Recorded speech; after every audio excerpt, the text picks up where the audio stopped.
Ladies and gentlemen, it's time to start. The 67th plenary meeting of the General Assembly is called to order.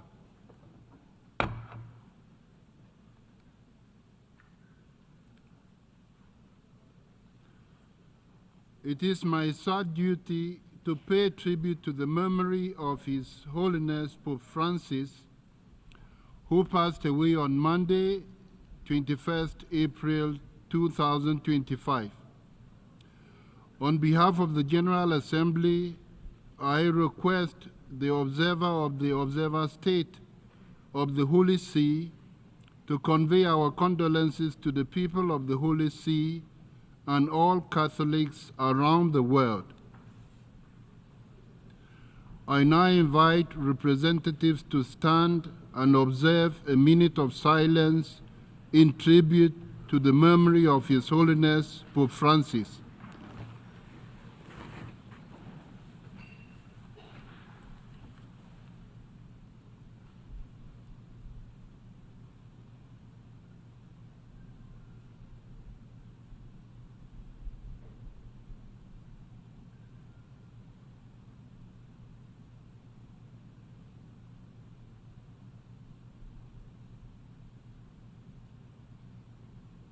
Thank you.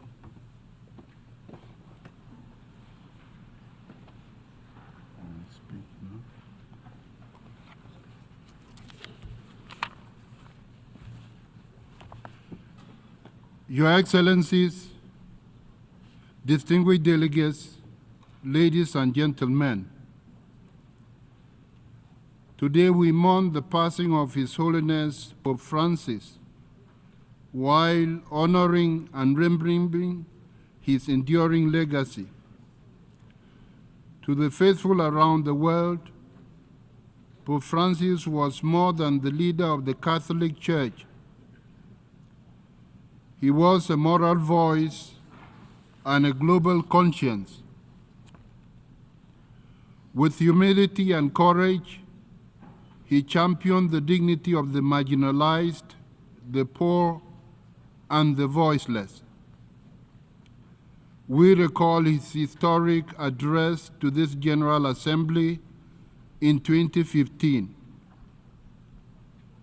In it, he reminded us that the pursuit of common good must guide all our actions, whether in politics, economics, or diplomacy.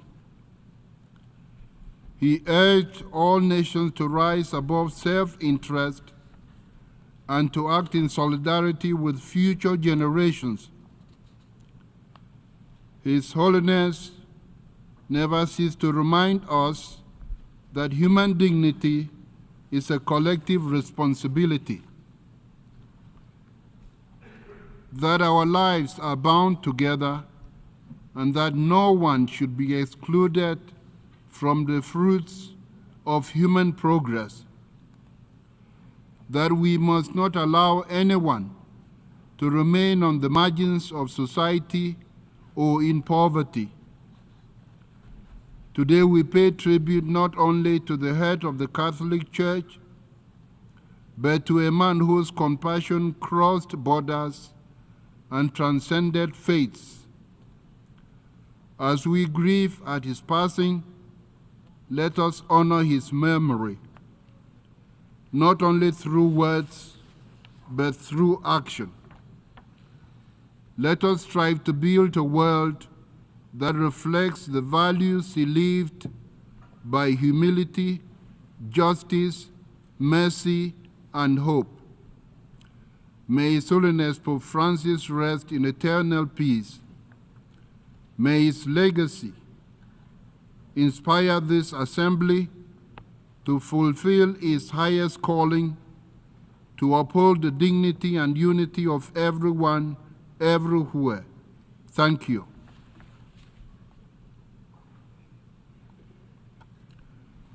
I now give the floor to the Secretary General of the United Nations, His Excellency Antonio Guterres.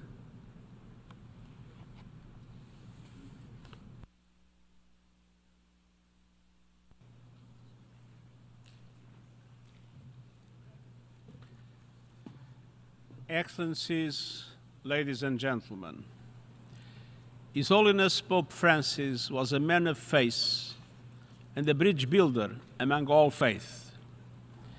He was a champion of the most marginalized people on earth.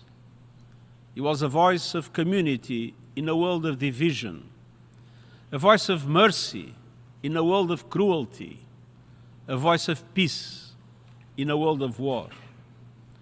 And he was a steadfast friend of the United Nations, addressing member states from this very podium in 2015.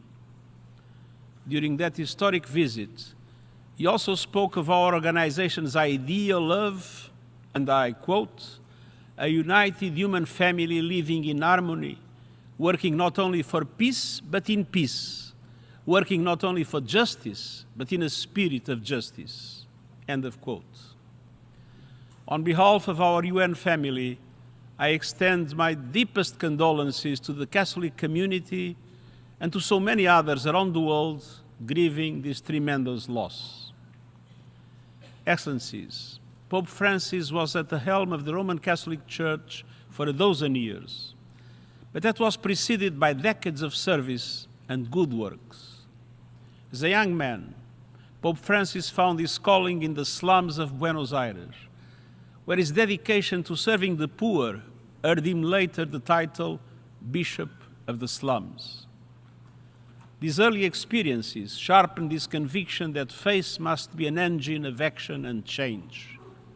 And Pope Francis put that engine into overdrive as an unstoppable voice for social justice and equality. His 2020 encyclical Fratelli Tutti drew a straight line between greed and poverty, hunger, inequality, and suffering. While decrying the inequality that defines our globalized economy, he also warned against what he called the globalization of indifference. And I will never forget the first official visit he undertook as Pope at the time when I served as High Commissioner for Refugees. Pope Francis chose to go to the Mediterranean island of Lampedusa in 2013 to put a global spotlight on the desperate plight of asylum seekers and migrants.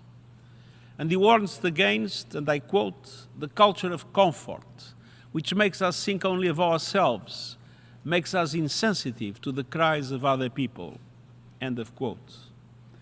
And on last year's World Refugee Day, he called on all countries, and I quote, to welcome, promote, accompany, and integrate those who knock on our doors, end of quote. When I met him at the Vatican as Secretary General in 2019, I was struck by his humanity and his humility. He always saw challenges through the eyes of those on the peripheries of life. And he said we can never look away from injustice and inequality or close our eyes to those suffering from conflict or acts of violence. Always a pilgrim for peace, Pope Francis ventured to war-torn countries around the world, from Iraq to South Sudan to the Democratic Republic of Congo and beyond, decrying bloodshed and violence and pushing for reconciliation. He stood with conviction for innocents caught in war zones, such as Ukraine and Gaza. He did it with its global platform, but he also did it in much more personal and profound ways. Every day, without fail, precisely at 7 p.m., he would quietly call the Church of the Holy Family in Gaza City. As someone at the church said, and I quote, he would ask us how we were, what did we eat, did we have clean water, was anyone injured? It was never diplomatic or a matter of obligation. It was the question a father asks to their sons. End of quote. And in his final message on Easter Sunday, Pope Francis underscored the vital importance of ending these conflicts. Until the very end, Pope Francis embodied the appeal to justice, justice for the people and for the planet. Thanks to his encyclical Laudato Si, published in 2015, he contributed to the adoption of the Paris Accord by calling upon leaders to protect our common home. He also highlighted the clear links between environmental degradation and the degradation of the human condition. Pope Francis understood that those that had contributed the least to the climate crisis felt the worst consequences thereof. And he understood that we have the moral and spiritual duty to act. Excellencies, in today's world of division and discord, it is particularly significant that Pope Francis proclaimed 2025 as the year of hope. He was always a messenger of hope. Now it is incumbent upon all of us to carry forward this torch of hope. At his Saturday funeral, I was deeply moved to see leaders of all religions and political colours unite in solidarity to honour the life and achievements of Pope Francis. What I saw was a rare spirit of unity and solemn reflection that we need now more than ever before. Our world would be a much better place if we were to follow his example of unity, compassion, and mutual understanding through our own words and actions. As we mourn the passing of Pope Francis, let us renew our commitment to peace, human dignity, and social justice, causes to which he dedicated each and every moment of his extraordinary life. I thank you. I thank the Secretary General. I give the floor to the distinguished representative of Eritrea, who will speak on behalf of the African states.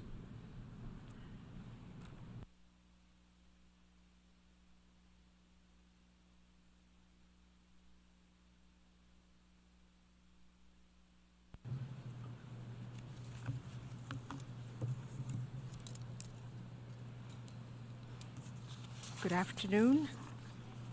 Excellencies, distinguished delegates, ladies and gentlemen. It is with profound respect that on behalf of the Africa Group, I pay tribute to His Holiness, the late Pope Francis, who passed away on Monday, 18th April 2025. His Holiness, the late Pope Francis, leaves behind an important legacy through his major contributions to the development of the Roman Catholic Church and the international humanitarian efforts throughout the world. The late Pope Francis' leadership and vision at home led to key advancements in many important areas. His efforts helped ensure the Roman Catholic Church enjoyed strong international engagement and partnership.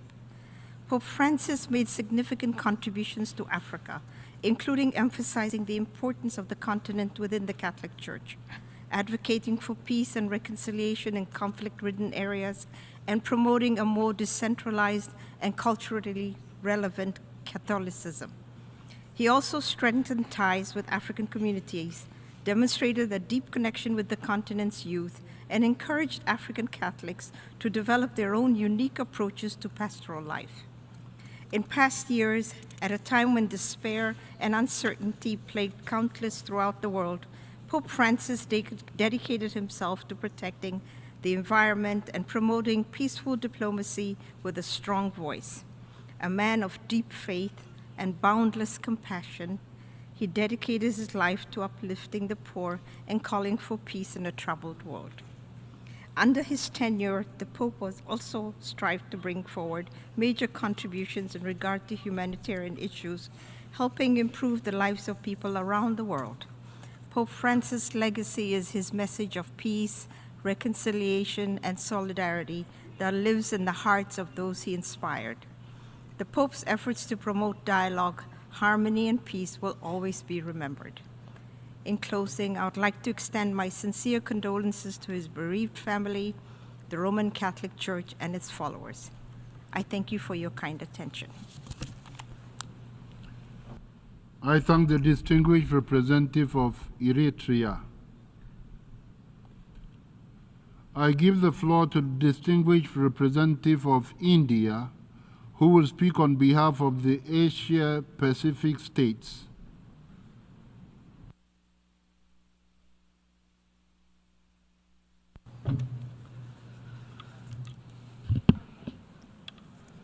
Excellencies, dear colleagues, the passing away of His Holiness Pope Francis on 21st of April 2025 is a moment of profound sadness, not only for the global Catholic community, but also for the whole world, who was inspired by his extraordinary life.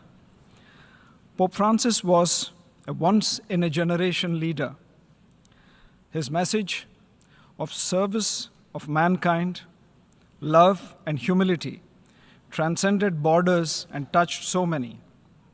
His life, devoted to peace, justice, and human dignity, and his deep commitment towards all humans, especially the poor and the marginalized, is an inspiration and a testament to his enduring faith in the service of mankind.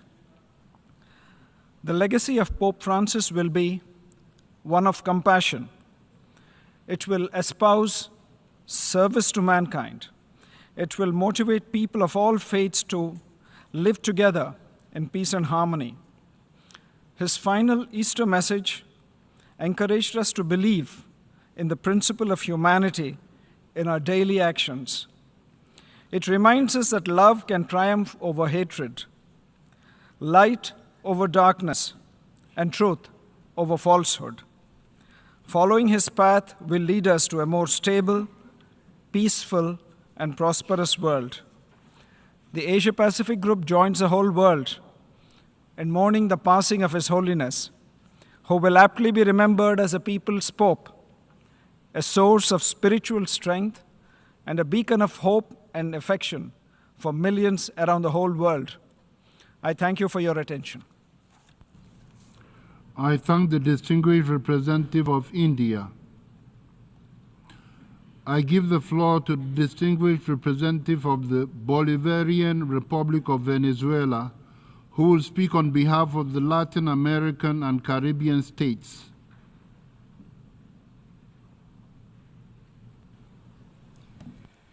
Mr. President, the Bolivarian Republic of Venezuela has the honor to take the floor on behalf of the group of Latin American and Caribbean states, GRULAC. Our member states express their deepest sorrow following the passing of His Holiness Pope Francis. Pope Francis was a committed pastor who our region held very dear. His life and pontificate were marked, among others, by humility and a forward-looking vision of both social progress and social justice. As the first pontiff hailing from the Latin American and Caribbean region, Pope Francis was a transformative figure in the history of the Catholic Church and in the modern world as a whole. His election in 2013 was welcomed with hope by millions of Catholics, believers, and even by non-believers around the globe. In view of his ability to reconcile and his skills as a tireless promoter of a culture of peace, his pontificate was distinguished by its message of simplicity, closeness to the poor and the excluded, and a steadfast defense of human dignity. As Latin Americans and Caribbeans, we feel particularly connected to his legacy. With his profound humanist spirit, he always advocated for the realization of Bolivar and San Martin's dream, that is, the unity of our region, something which he himself defined as a prophecy. His was a longing for our peoples to unite around their sovereignty, beyond ideologies, and to mutually recognize and understand each other as essential components of our region with a common identity and as brothers and sisters who embrace their diversity. We shall always remember his wise words, and undoubtedly, sooner rather than later, we shall fully realize this noble aspiration. Mr. President, for more than a decade at the helm of the Catholic Church, His Holiness promoted interreligious dialogue as well as intercultural understanding and the care for our common home. He called for an integral ecology in his encyclical Laudato Si. With a deeply humanist and social vision, Pope Francis advocated for global peace as well as for a fairer economy and for the fraternal welcome of migrants and a more open church, one less focused on power and much more on service instead. His prophetic voice always reverberated across the globe, including in international fora. There, he called consistently for peace, disarmament, cooperation among nations, and a globalization that would not leave the most vulnerable behind. He was a staunch advocate of multilateralism. He saw it as a means to address the shared challenges of humankind, and his spiritual leadership transcended borders. It inspired both believers and non-believers alike. Mr. President, in his historic visit to this General Assembly on the 25th of September 2015, almost 10 years ago, during the adoption of Agenda 2030 for Sustainable Development, His Holiness Pope Francis clearly emphasized the importance of this organization and of the values enshrined in its founding charter. On that solemn occasion, he stated, and I quote, "When the Charter of the United Nations is respected and implemented with transparency and sincerity and without ulterior motives, as an obligatory reference point of justice and not as a means for masking spurious intentions, peaceful results will be obtained. When, on the other hand, the norm is considered simply as an instrument to be used wherever it proves favorable and to be avoided when it is not, a true Pandora's box is opened, releasing uncontrollable forces which gravely harm defenseless populations, the cultural milieu, and even the biological environment." End quote. His Holiness would later add, and I quote, "The praiseworthy international legal framework of the United Nations Organization and of all its activities, like any other human endeavor, can be improved. Yet it remains necessary. It can, at the same time, be the pledge of a secure and happy future for future generations, and so it will be if the representatives of states can set aside partisan and ideological interests and strive sincerely to serve the common good." End quote. Mr. President, Pope Francis will be remembered as a moral leader of the 21st century, one whose deep faith, commitment to justice, and his preference for the poor left an indelible mark on our collective history. On behalf of the group of Latin American and Caribbean states, we express our heartfelt condolences to the Holy See, to the people of Argentina, to the global Catholic community, and to all those around the world who mourn the passing today, the physical passing of one of the great moral beacons of our time, a steadfast voice for human dignity and a tireless sower of hope. I thank you, Mr. President. I thank the distinguished representative of the Bolivarian Republic of Venezuela.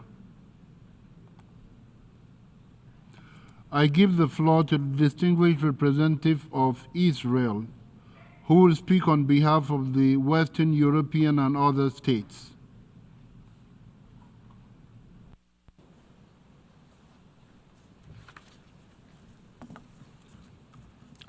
Excellencies, I have the honor to deliver the statement on behalf of the Western European and other states group.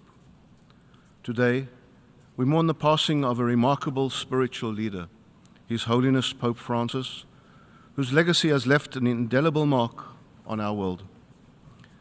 On behalf of the Western European and other states group, I would like to extend our sincere condolences to the Holy See, the Catholic Church, and the millions of faithful around the globe. Our thoughts are with them during this solemn time. Pope Francis dedicated his life to faith, peace, and the service of humanity.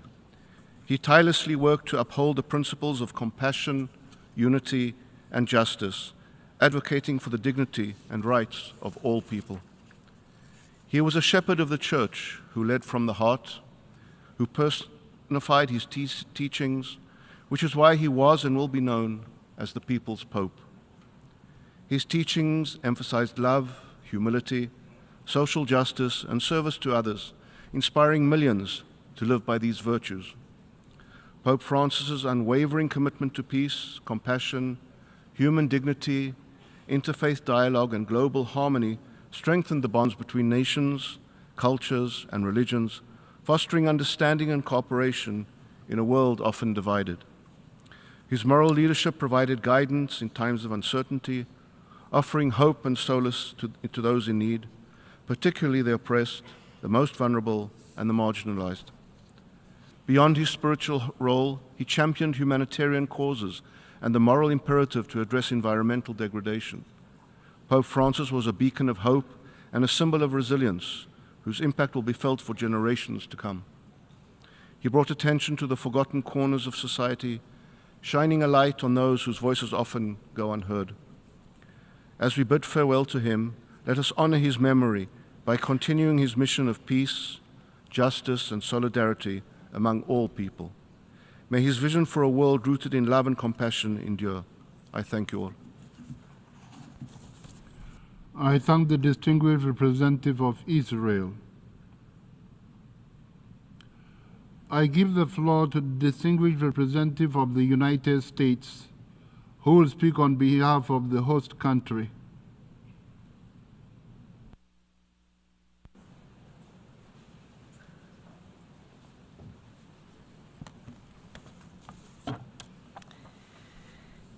Your Excellency, President of the General Assembly, Your Excellency, Secretary General, distinguished delegates and honored guests.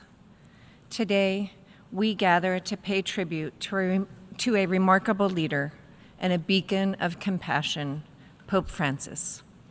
His Holiness dedicated his life to the service of humanity, transcending borders, faiths, and cultures to promote a message of love, humility, and solidarity.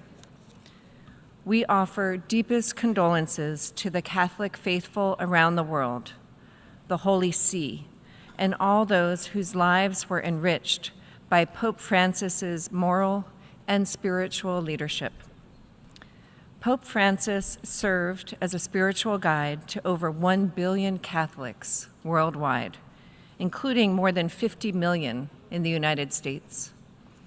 From the outset of his papacy, the United States worked closely with Pope Francis. Americans remember well his visit to our country in 2015, during which he touched the lives of many. The Pope's efforts to promote interreligious dialogue created a foundation for greater respect among people of differing cultures and faiths.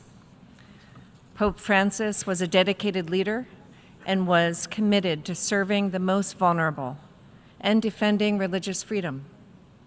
He broke ground as the first pope from the Americas and the Southern Hemisphere.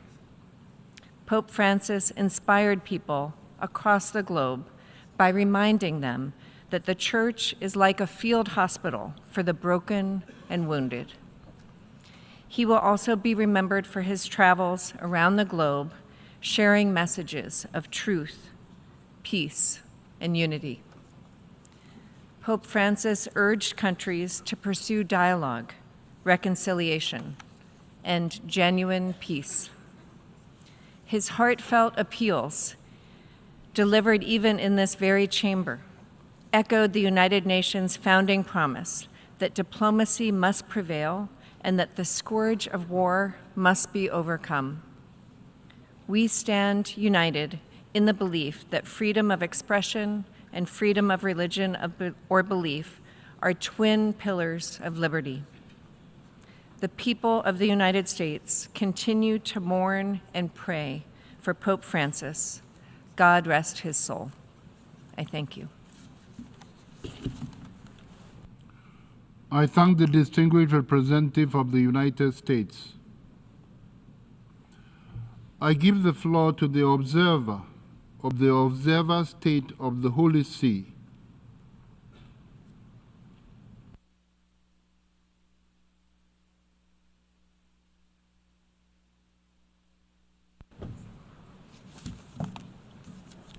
Mr. President, my delegation is grateful to you for having convened this extraordinary plenary session of the General Assembly to pay tribute to the memory of His Holiness Pope Francis. Your Excellency, Mr. Secretary General, I wish to express deep gratitude to you for having traveled to the Vatican to represent the United Nations organizations at Pope Francis' funeral last Saturday. Your Excellencies, permanent representative, and dear colleagues, thank you for your presence today, notwithstanding the busy agenda, as we take a pause to honor Pope Francis and reflect on his legacy. Dear friends, a warm greeting to all here present and those who are following remotely, wishing to honor Pope Francis. I would also like to acknowledge the respect shown to the memory of Pope Francis by the lowering of the United Nations flag at all UN duty posts today. This honor has been echoed across the globe by the flags flying at half-mast in many of your capitals. Thank you. Let me thank all the speakers who have delivered statements this afternoon. You have offered a wonderful panorama of how Pope Francis' pontificate affected all the regions of the world. Dear friends, Pope Francis recognized the fundamental importance of multilateralism, with the UN at its center as the pledge of a secure and happy future for generations yet to come. While not afraid to highlight the need for reform and adaptation, it was clear that the United Nations remained necessary. His words and actions bore witness to this, and I would like to share images of 3 particular moments. The first image takes us back almost 10 years to 25 September 2015, when Pope Francis, from this very podium, addressed a packed General Assembly. His presence was a clear sign of his appreciation for this organization, especially at that moment when the program of work for the next 15 years was adopted. Describing that plan as an important sign of hope, Pope Francis encouraged world leaders to ensure that all can have the minimum spiritual and material means needed to live in dignity.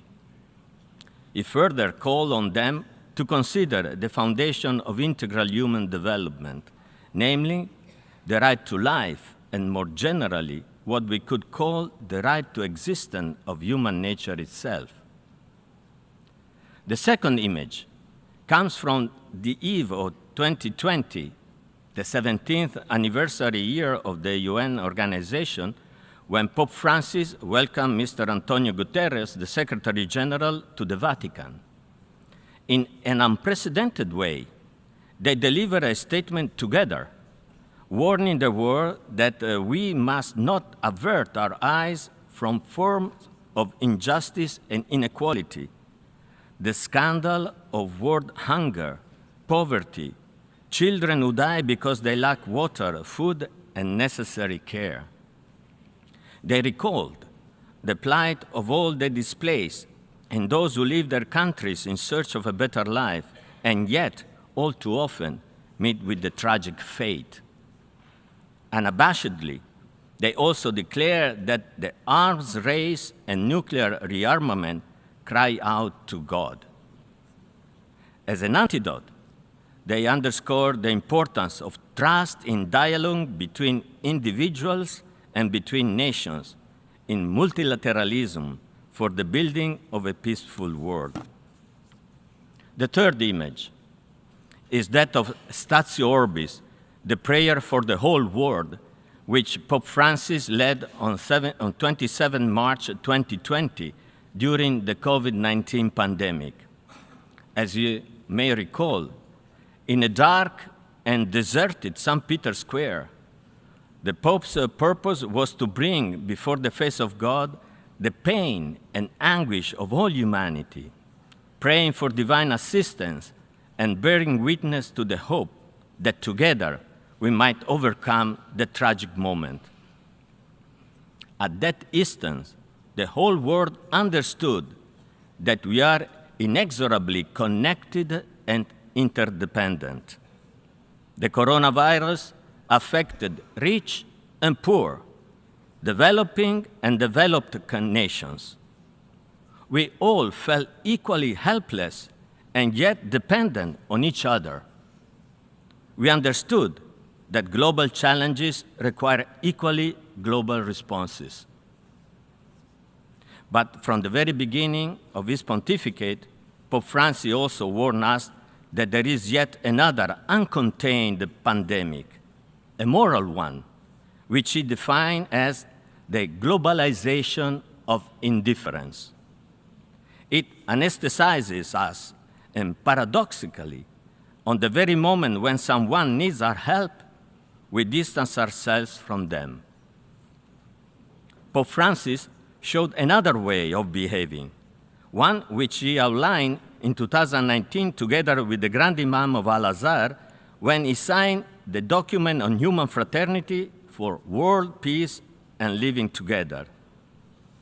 The insights he expressed in this document were crystallized in the encyclical entitled Fratelli Tutti, on fraternity and social friendship, at the heart of which he plays the well-known parable of the Good Samaritan, who takes care of the one injured and abandoned on the roadside. As Pope Francis keenly observed, there are no alternatives but to trust in the best of the human spirit, to persevere in love, to restore dignity to the suffering, and to build a society worthy of the name. In this spirit, he chose as a motto for the Jubilee year 2025 of the Catholic Church, which coincides with the 80th anniversary of the United Nations organizations, the following: Pilgrims of Hope.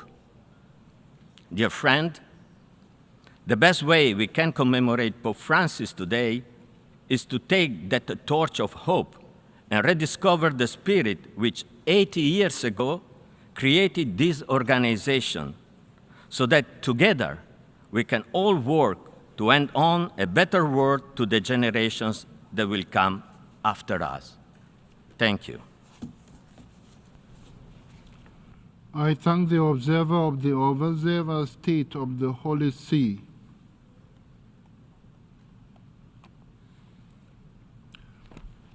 I would like to inform the Assembly that I have received requests from additional member states to speak in this commemorative meeting.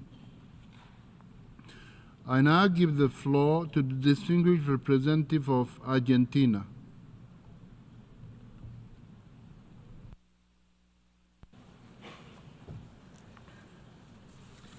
Señor Presidente. Mr. President, Secretary General, distinguished delegates, these are tragic times for Argentina. We have lost both a son and a father, and as such, we wish to express our gratitude for the events and initiatives organized by other states in his memory to date. Pope Francis was a spiritual leader whose passing humanity is mourning. He was also a beacon who illuminated the human dignity of which he was such a staunch defender, particularly that human dignity that shone through the eyes of those most forgotten, marginalized, unborn children who suffered as a result of the scourge of abortion, older people who were the victims of carelessness when euthanasia was placed on the table as an option, women who suffer trafficking and exploitation, or children put up for sale as a result of surrogacy, and those who suffer the denials of their freedom and thought and religion. Rights so threatened for so many victims of bombs dropped or attacks conducted on religious grounds throughout the world. He was a tireless defender of the importance of the family. He said that the family was the first place in which we learn the value of the other. He etched on our hearts the fact that everyone was equal in human dignity, without distinction made between age, circumstances, or status. The protection of the family is so dear as a principle to international law, but it is not often always duly recorded in our documents. We remember that he chose to visit the United Nations. This was one of his first visits in 2015. He left us a major legacy which is entirely relevant today. He urged us to put an end as soon as possible to social and economic exclusion with its baneful consequences of human trafficking, organ and tissue trade, the sexual exploitation of girls and boys, slave labor including prostitution, drug trafficking, weapons trafficking, terrorism and international organized crime. He warned against the risk of falling into what he called declarationist nominalism that would simply put our consciences to sleep. The best tribute we can pay to him is to be the guardians of his message. His message calls us to stir from our torpor, to call for and appeal for human dignity, which is so often shrouded by unbridled ambition and collective egotism, or by other ways in which the central place of human beings in international law is simply cast aside. In terms of international conflict, he always sought pathways to peace and dialogue to overcome painful situations facing humankind. We particularly remember his warning issued on dictatorships, when in response to a journalist's question, he said, "Oh, the message I would give to governing officials is to enter into dialogue and to make peace. Dictatorships do nothing to serve us, and they end badly sooner or later." President, in each of these assertions made by His Holiness sees Pope Francis state things which are grounded in the very core of foundational human rights treaties. They guide our work in this body. The Argentine Republic wants to work together to ensure that this legacy becomes a reality. We thank you all for this space to affectionately remember and honor the memory of our dear Pope Francis. He was the pilgrim of so many suffering humans, and may he rest in peace. Thank you. I thank the distinguished representative of Argentina. I now give the floor to the distinguished representative of Italy.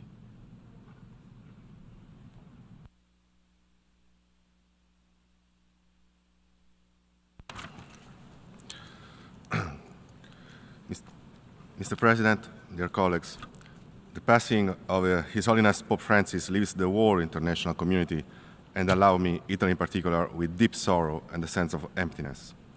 But because of his leadership and dedication, Pope Francis also leaves us with a sense of hope for the future. Remembering him in this General Assembly has a special meaning, due to the Pope Francis' relentless commitment to peace and a more just world, with a special focus on the peripheries of the world, on the poor, on the most vulnerable. With his hope stronger than any hardship, Pope Francis invited the world, and therefore all of us, to a change of course and to embark on a path that, I quote, does not crush, but cultivates, repairs, and protects. His example compels us all to walk in this direction, to seek the path of peace, pursue the common good, protect our planet, and build a more just and equitable, truly human society. We cannot limit ourselves to remembrance and gratitude. The lessons of Pope Francis must translate into a sense of responsibility and in making the insights of his teachings our own. Thank you. I thank the distinguished representative of Italy. I now give the floor to the distinguished representative of the Russian Federation.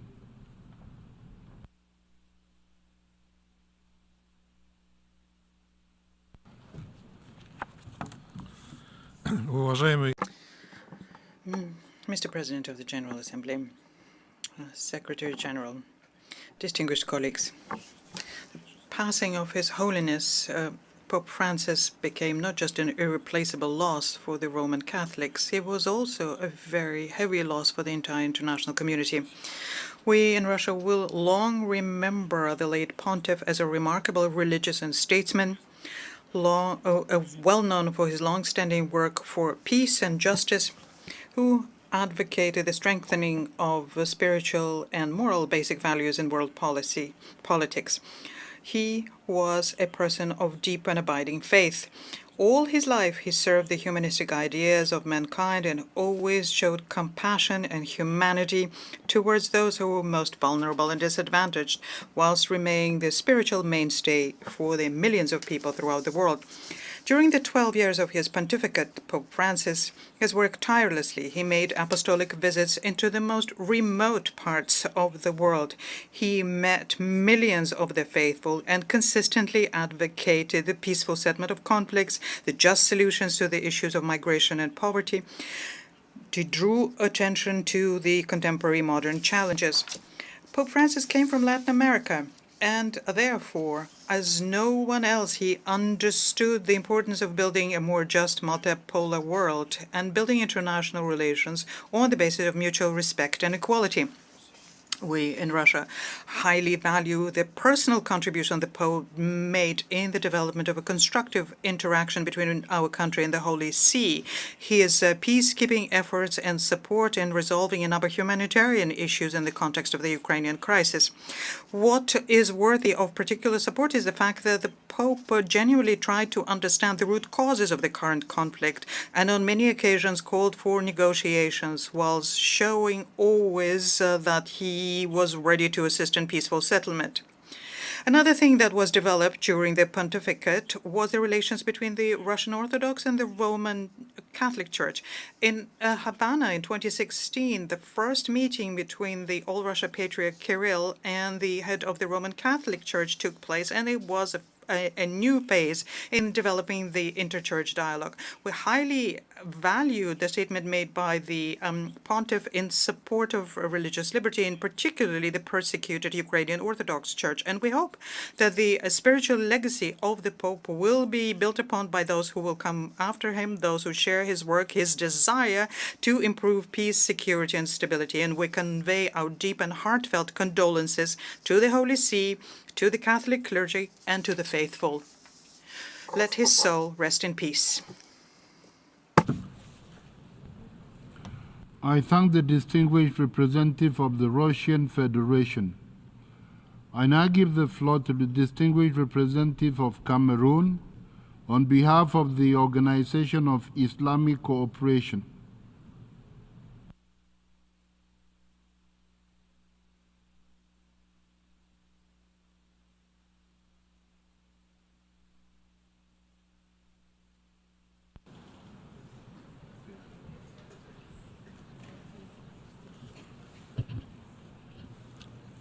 Mr. President, I have the honor to deliver this statement on behalf of the member state belonging to the Organization of Islamic Cooperation in my capacity as the chair of the group. Mr. President, let me express our appreciation to you for organizing this meeting in the aftermath of the unfortunate transition to the great beyond of His Holiness Pope Francis on 21st April 2025. We join the Catholic Church and the international community at large in mourning the passing of a distinguished world leader whose contribution to the cause of the oppressed and the vulnerable segments of the human population receive wide acclaim. While we receive this unfortunate news with heavy hearts, we offer our sincere condolences to the entire family of the departed Pope, the Catholic Church, and the entire humanity. Indeed, the OIC community has lost a close ally whose position was unwavering in the defense of the noble causes of human dignity, tolerance, and dialogue. We recall with pride the late Pontiff's courageous stance for the cause of peace and interreligious harmony, including his principal positions on humanitarian issues and conflicts resolution. Without any doubt, Pope Francis departed the world at a time when the entire humanity has begun to savor his exceptional but sterling contributions to the resolution of the various socio-political crises in many regions of the world. During his last moments, his clarion call for an end to the carnage and human sufferings in Gaza and elsewhere in the occupied Palestinian territory.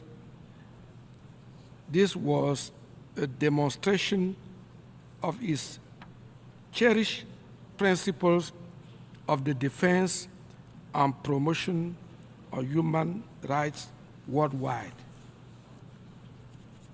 Mr. President, as we seek consolation in the lofty ideas of peace building which the departed Pope stood for during his lifetime, we will continue to remember his indefatigable role in promoting peaceful coexistence between Christians and Muslims, foremost of which is the protection of the holy sites of Muslims and Christians in the occupied Palestinian territory, including Al-Quds, Al-Sharif.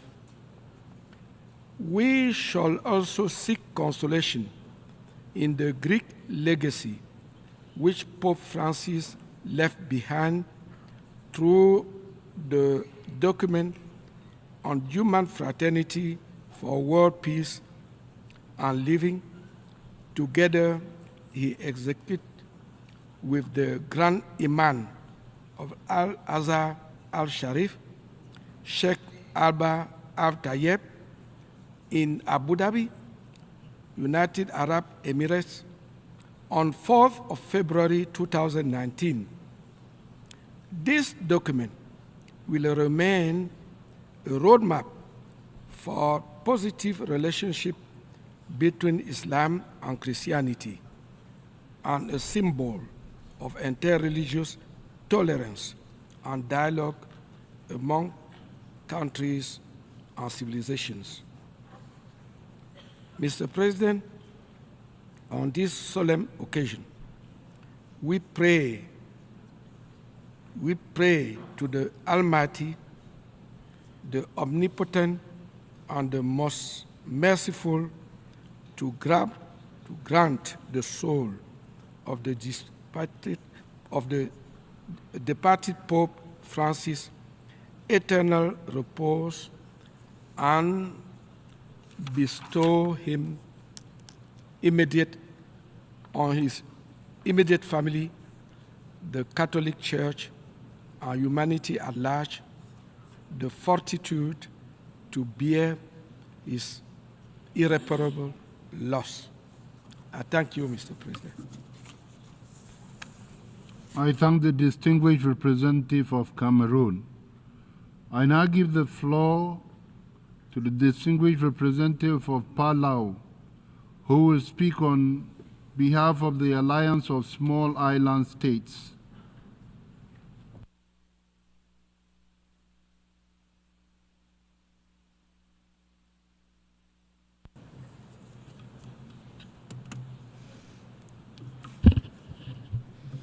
Mr. President, Secretary General, His Excellency Archbishop Gabriel Cassia of the Holy See Permanent Observer Mission, Excellencies, distinguished delegates. It's with deep sorrow and profound respect that I stand before you today on behalf of the Alliance of Small Island States to pay tribute to a man who transcended the pulpit, the palace, and the walls that so often divide us. His Holiness Pope Francis. His Holiness Pope Francis epitomized what the United Nations stands for, including peace, humanitarian care, and compassion and environmental stewardship. And we thank you, Mr. President, for convening us. Pope Francis was more than a spiritual leader. He was a voice for the voiceless, a fearless advocate for justice, and a model of humility, love, and compassion. His Holiness reminded us that the Lord's most powerful message is one of mercy, and that inclusion, compassion, and justice must be the foundation of our shared humanity. He spoke not only for those in the pews, but for the poor, the vulnerable, and the displaced, and for all those on the front lines of injustice, inequality, and climate change. He saw and gave voice to the struggles of those suffering is too often rendered invisible. His papal visits to small island developing states during his papacy, including in September 2024 to Papua New Guinea, Singapore, and Timor-Leste, reflected his commitment to the most vulnerable and those on the periphery. His message was clear: no one is disposable, every life is sacred, and true strength lies not in dominion, but in service to others. In his powerful encyclical Laudato Si, His Holiness called the world to urgent action, to recognize the profound moral obligation we share to protect our common home. As he wrote, the climate is a common good belonging to all and meant for all. He stood with those of us whose very way of life is threatened by rising seas and a warming planet, calling us to see creation not as a possession to be exploited, but as a sacred gift entrusted to our care. His commitment through the Holy See to achieve net zero emissions by 2050 was a powerful example of leadership, showing that caring for our common home is a responsibility shared by all. Pope Francis embodied true leadership, not through wealth or power, but through simplicity, humility, and a life of service to others. He consistently rejected the trappings of materialism, choosing instead to live the gospel through his daily actions. His example challenges us to focus on what truly matters: compassion, humility, and the inherent dignity of every person. He spoke with courage, loved without condition, and committed himself to dialogue over division, to building bridges instead of walls, and to encounter over exclusion. His legacy endures as a testament to the transformative power of small acts of mercy, showing us that a life dedicated to service can move the conscience of humanity and illuminate the world.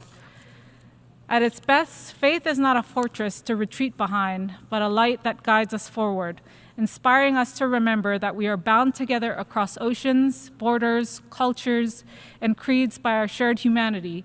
Pope Francis's work for peace, justice, and solidarity reminds us that these values must be pursued constantly and with courage wherever we are and with all of our hearts. Today, we mourn the loss of a great leader. We also celebrate a legacy that will forever guide us, a legacy of mercy, courage, and an unshakable commitment to human dignity.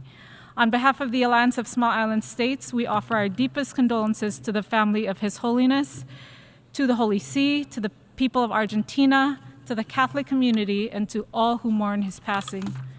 May His Holiness Pope Francis rest in eternal peace, and may his vision of a more just, compassionate, and inclusive world continue to guide our collective journey. Thank you. I thank the distinguished representative of Palau. We have heard the last speaker in this commemorative meeting. Ladies and gentlemen, we will pause the meeting for 1 minute only.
The Assembly will resume its consideration of Agenda Item 13, entitled Integrated and Coordinated Implementation of and Follow-up to the Outcomes of the Major United Nations Conferences and Summits in the Economic, Social, and Related Fields, to take action on a draft resolution containing document A/79/L76.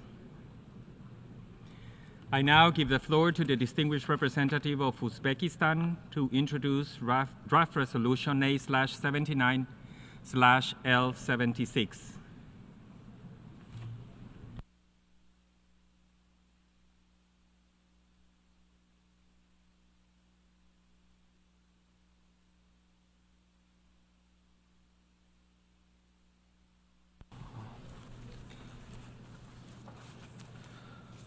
Mr. Vice President, distinguished colleagues, it's an honor for me today to present, on behalf of Uzbekistan, Chile, and Philippines, the draft resolution proclaiming April 29, the date of its adoption, as the International Day in memory of the victims of the earthquakes.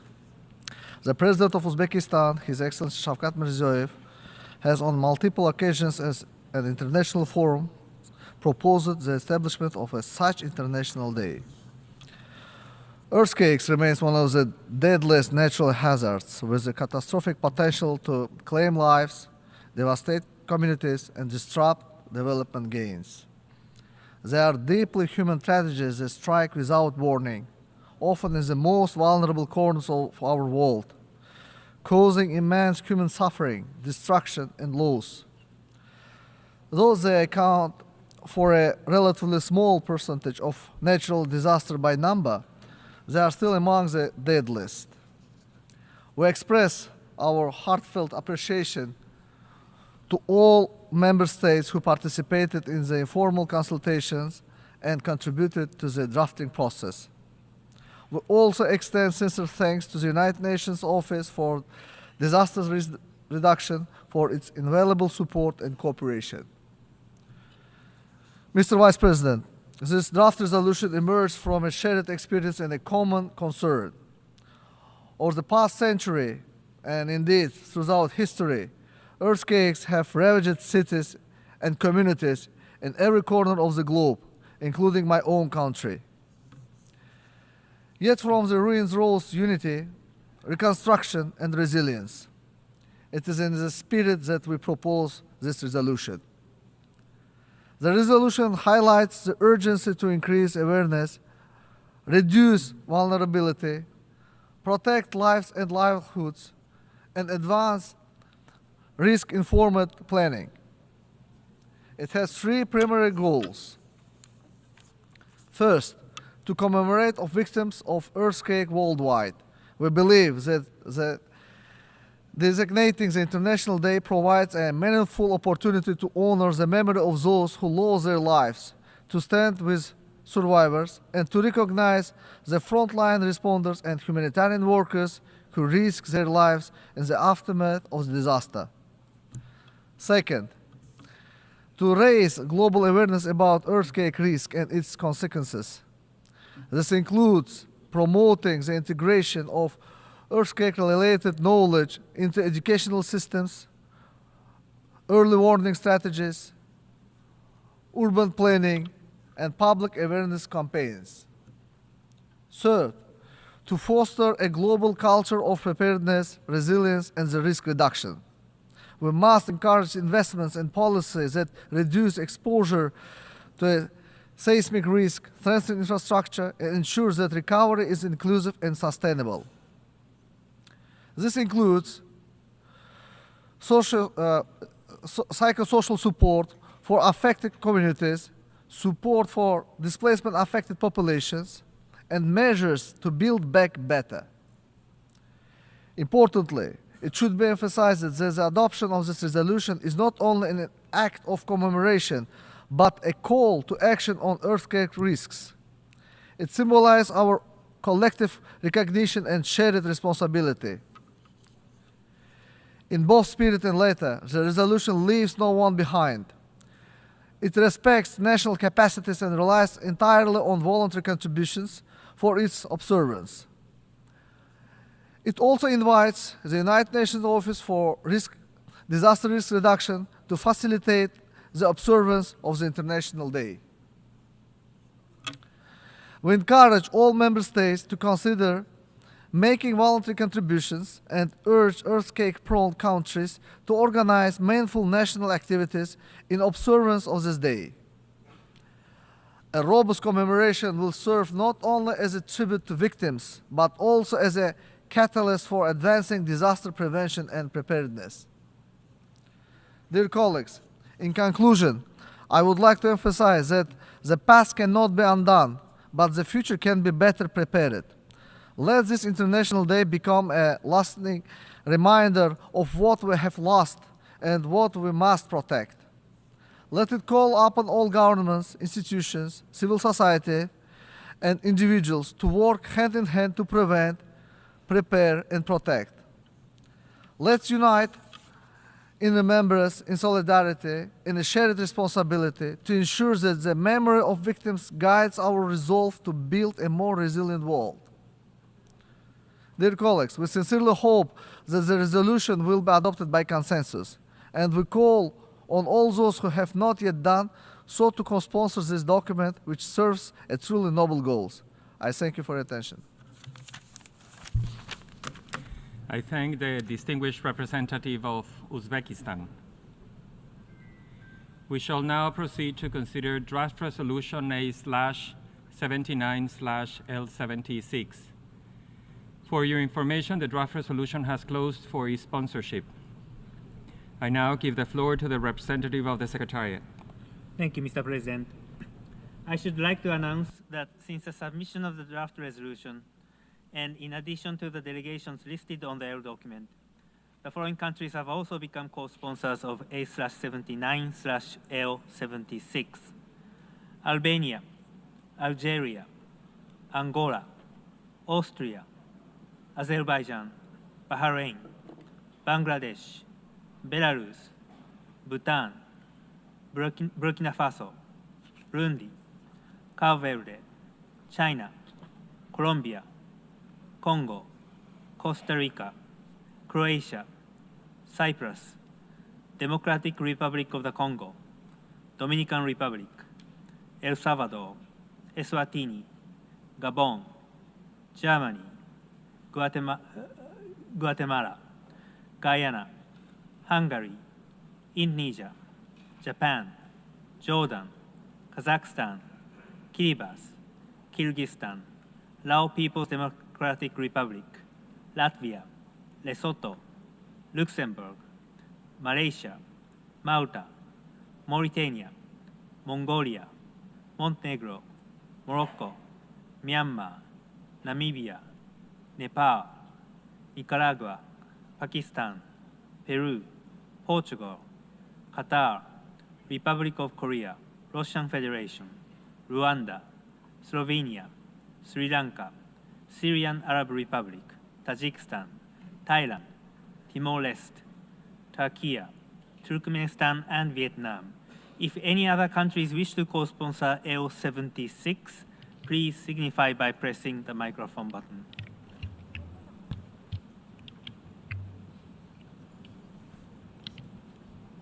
I see none. Thank you, Mr. President. I thank the Mr. President, now I see additional co-sponsors as follows: Gambia, India, Djibouti, Armenia, Egypt, Sao Tome and Principe, Ecuador, France, Islamic Republic of Iran, Kiribati, Haiti, Vanuatu, Ethiopia,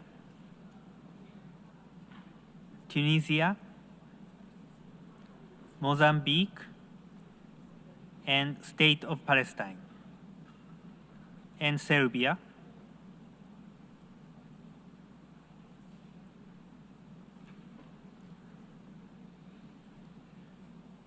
and Suriname.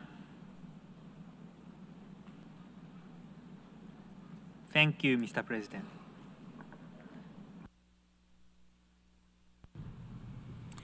I thank the representative of the Secretariat. The Assembly will now take a decision on draft resolution A/79/L76 entitled International Day in Memory of Victims of Earthquakes. May I take it that the Assembly decides to adopt draft resolution A/79/L76? It is so decided.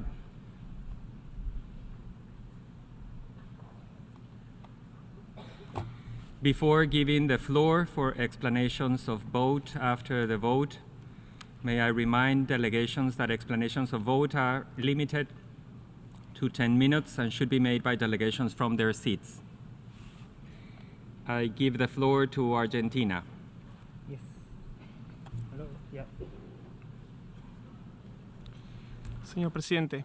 Mr. President, the Argentine Republic is grateful to the work done by the delegations of Uzbekistan, Chile, and Philippines as in their role as facilitators on Resolution L76. Particularly, Argentina recalls that we disassociated from the Pact for the Future. And in our view, Agenda 2030 for Sustainable Development is well-intentioned. However, it comprises non-legally binding ambitions that each state, in exercise of its sovereignty, has the right to interpret and pursue freely. As such, my country disassociates itself from all of those paragraphs that refer to Agenda 2030 for Sustainable Development and its Sustainable Development Goals, as well as references to the Pact for the Future. This reservation also extends to all of those paragraphs which run counter to the guiding principles of the protection of life, freedom, and private property. Thank you. Agradezco a la delegación. I thank the delegation of Argentina. And I give the floor to the United States. Thank you, Chair. The United States thanks Chile, the Philippines, and Uzbekistan for facilitating negotiations on this resolution, which highlights the wide-ranging and long-lasting impacts of earthquakes on communities around the world. This resolution comes a month after the devastating earthquake in central Myanmar on March 28th. The significant loss of life, injuries, and widespread destruction are deeply concerning. As President Trump has made clear, the impacts of the earthquake in Myanmar are catastrophic and tragic, and we're committed to helping those affected. The United States extends our deepest sympathies and condolences to the peoples of Myanmar and Thailand and to the victims of all earthquakes and their families. The road to recovery in the wake of these disasters is long and challenging, but we have seen before when there is collective commitment to respond, communities can come together to rebuild and emerge stronger in the face of tragedy. At the same time, we regret the endorsement of the Agenda 2030 for Sustainable Development included in this resolution. The United States rejection announces the Agenda 2030 and will no longer affirm the SDGs as a matter of course.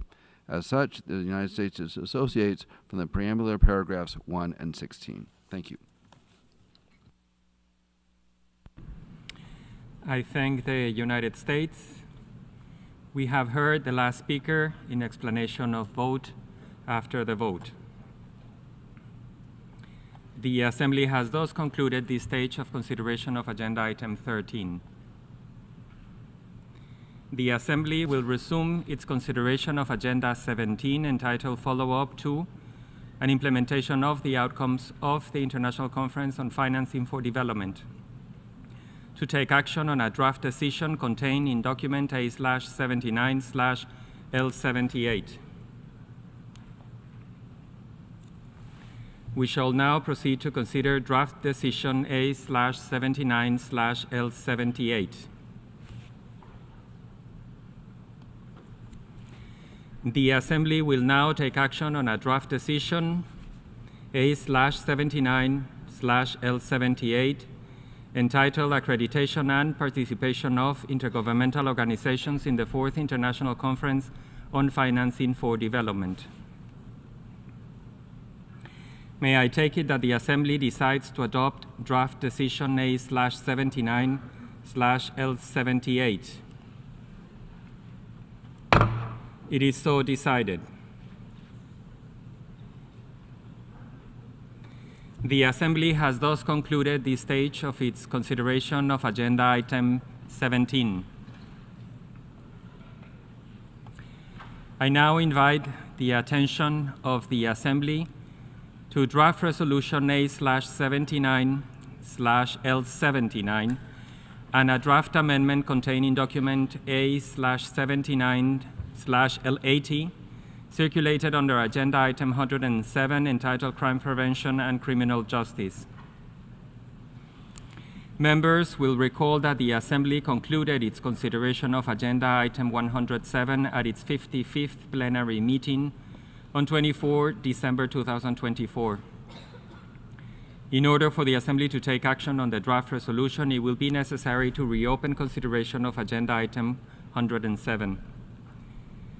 May I take it that it is the wish of the Assembly to reopen consideration of Agenda Item 107? It is so decided. Members will recall that at its second plenary meeting on 13 September 2024, the Assembly decided to allocate Agenda Item 107 to the third committee. To enable the Assembly to take action expeditiously on the document, may I take it that the Assembly wishes to consider Agenda Item 107 directly in plenary meeting and proceed immediately to its consideration? It is so decided. The Assembly will resume its consideration of Agenda Item 107 to take action on the draft resolution issued as document A/79/L79. In connection with the draft resolution, the Assembly also has before it a draft amendment circulated in document A/79/L80. I give the floor to the distinguished representative of the Russian Federation to introduce draft amendment A/79/L80.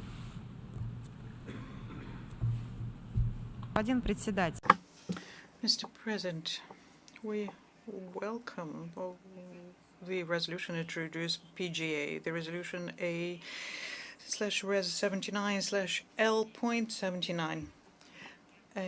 The modalities, format, and organization of the high-level meeting of the General Assembly on the appraisal of the United Nations Global Plan of Action to combat trafficking in persons. The Russian Federation does support the Global Plan of Action and considers that the high-level meeting is one of the more important platforms so as to build an international cooperation so as to fight this horrendous crime. Trafficking in persons. Separate thanks go to the coordinators of the negotiations, namely the delegations of Cyprus and Tajikistan. We thank them for their attempts to, in a balanced manner, take into account the opinions of all parties. At the same time, we note with regret that for a number of delegations, the priority for such meetings remains not a substantive exchange of opinions, but rather politicizing the discussion and doing it through others' hands. In other words, through biased representatives of the civil society. The practice of submitting the list of NGO participants for the vote of the General Assembly has shown itself to be ineffective a long time ago. In essence, what it does is helps circumvent the existing criteria and the consensus rules of the NGO committee, which is a key United Nations body on our interaction with the civil society. More than that, the sifting out of constructive and non-politicized NGOs, when this is submitted to the General Assembly, becomes an impossible task to accomplish.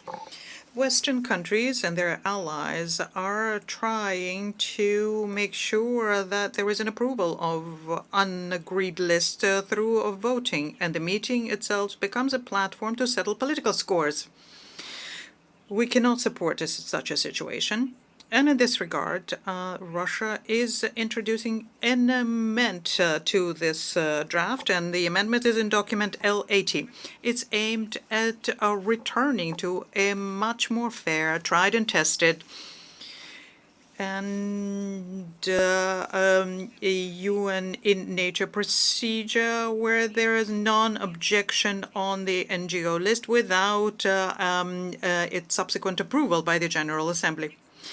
This text, yes, once again has been used on many an occasion in many resolutions for various meetings, and we count on the support to our amendments on the behalf of all delegations. I thank you. I thank the distinguished representative of the Russian Federation. We shall now proceed to consider draft resolution A/79/L79 and draft amendment A/79/L80. For your information, the draft amendment has closed for sponsorship. I now give the floor to the representative of the Secretariat. Thank you, Mr. President. I should like to announce that since the submission of the draft amendment, and in addition to the delegation listed on the L document, Belarus has become a co-sponsor of A/79/L80, the draft amendment. If any other countries wish to co-sponsor draft amendment L80, please signify by pressing the microphone button. I see none. Thank you, Mr. President. I thank the representative of the Secretariat. Delegations wishing to make a statement in explanation of vote before the vote on any proposal under this item are invited to do so now in one intervention. After action on all of them, there will be an opportunity for explanations of vote after the vote on any or all of them. Before giving the floor for explanations of vote before the vote, may I remind delegations that explanations of vote are limited to 10 minutes and should be made by delegations from their seats. I give the floor to Liechtenstein.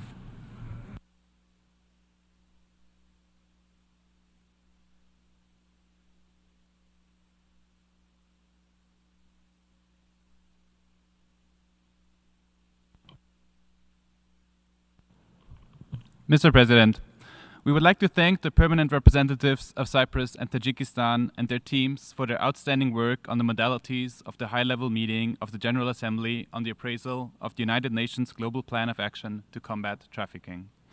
The draft resolution before us today allows for equitable participation of civil society organizations by ensuring that the final decision on their participation is taken by the General Assembly. Civil society actors and other stakeholders are essential in combating human trafficking and modern slavery globally, including through awareness raising, training, and research, as well as the provision of critical legal and psychosocial support to the survivors of these heinous crimes. The expertise of a different range of actors will not only enrich the discussions during the high-level meeting, but also ensure that the outcome will have an impact on the local level. We regret that an amendment has been tabled that seeks to undermine the established standards for civil society participation. For the third time this year already, a small number of member states seeks to insist on the non-objection basis in an attempt to retain a veto over which organizations can or cannot participate. This amendment not only calls into question language that has been adopted in 16 modality resolutions over the past years, but also erodes the transparency foreseen for the inclusion of civil society organizations. We strongly believe that meaningful participation of NGOs will make the high-level meeting more effective and substantial. To ensure that their voices are heard, we call upon member states to vote no on the amendment. I thank you. I thank Liechtenstein. I give the floor to the Russian Federation.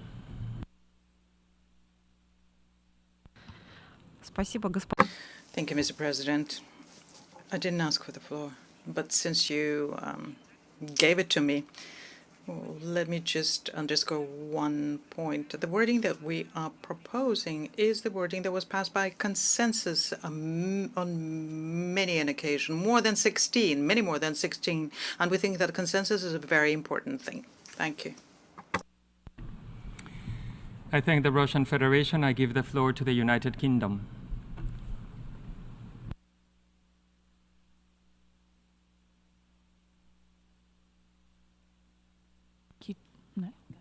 Thank you, Chair. On behalf of the UK, we would like to thank the permanent representatives of Tajikistan and Cyprus and their teams for their diligent work on their modalities resolution and stewardship of the process. We support the high-level meeting and are committed to efforts to combat modern slavery and human trafficking.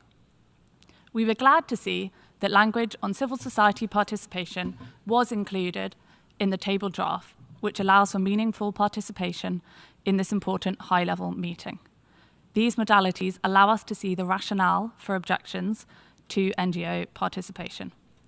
This transparency is essential to ensuring that the conference will include voices from a range of experts in this topic, including NGOs, civil society organisations, academic institutions, and the private sector.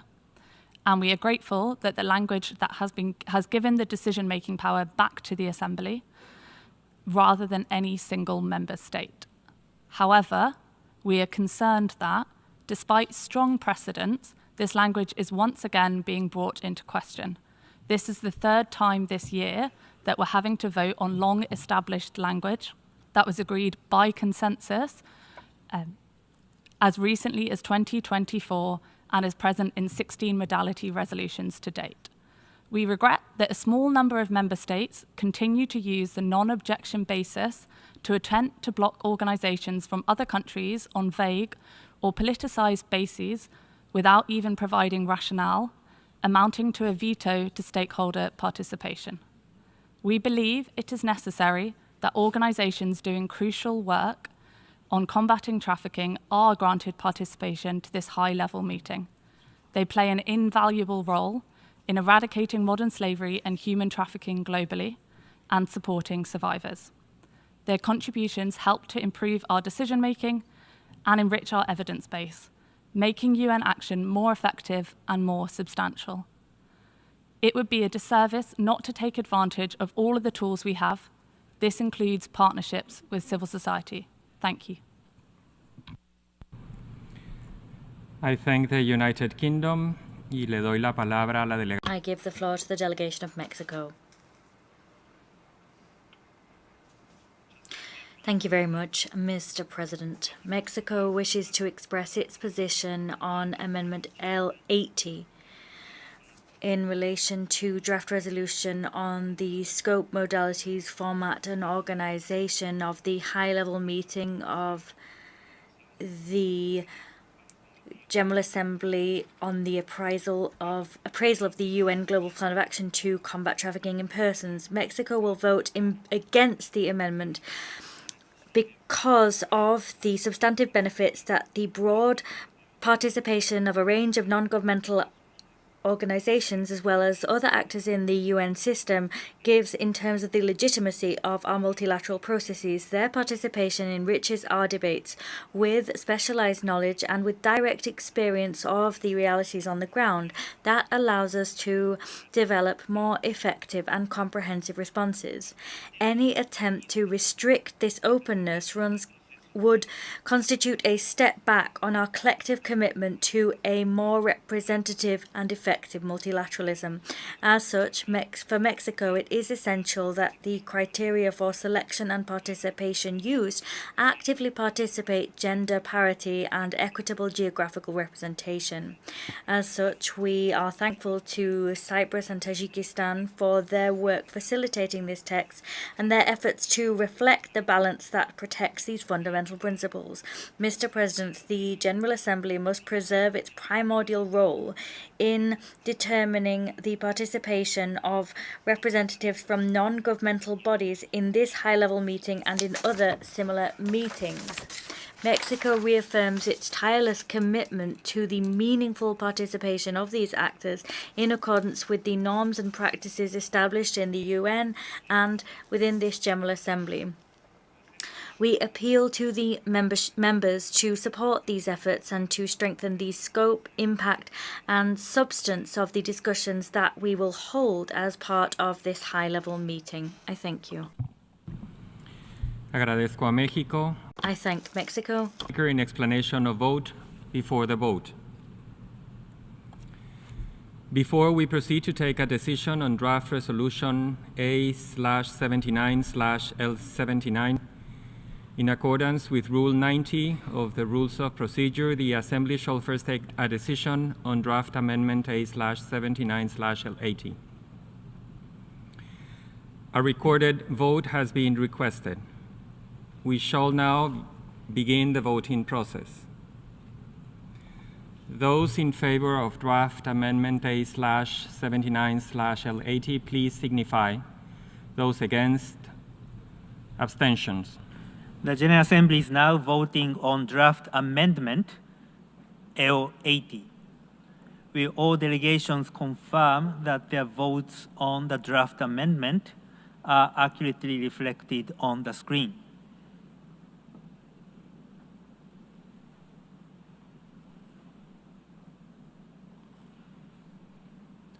The voting has been completed. Please lock the machine.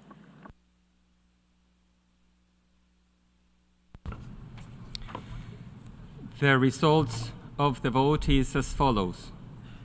In favor, 16, against 79, abstentions 37. Draft amendment A/79/L80 is not adopted.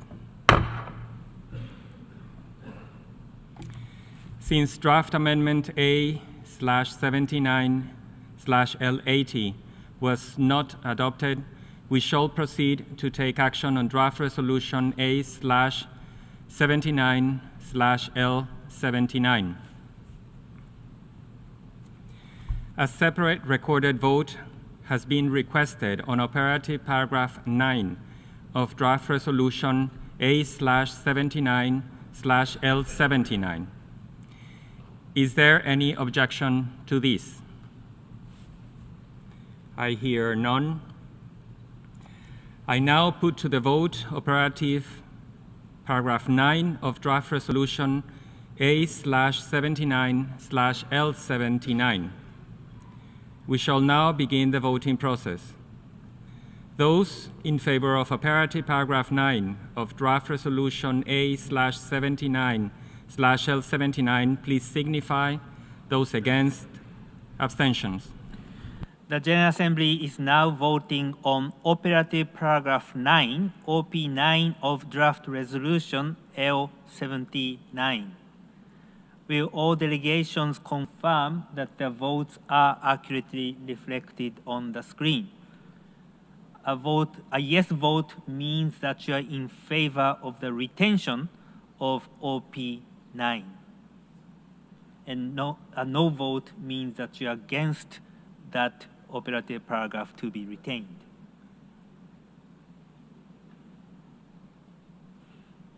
The voting has been completed. Please lock the machine. The result of the vote is as follows. In favor, 89, against 9, abstentions 29. Operative paragraph 9 of draft resolution A/79/L79 is adopted. The Assembly will now take action on draft resolution A/79/L79 entitled Modalities, Format, and Organization of the High-Level Meeting of the General Assembly on the Appraisal of the United Nations Global Plan of Action to Combat Trafficking in Persons. May I take it that the Assembly wishes to adopt draft resolution A/79/L79? It is so decided.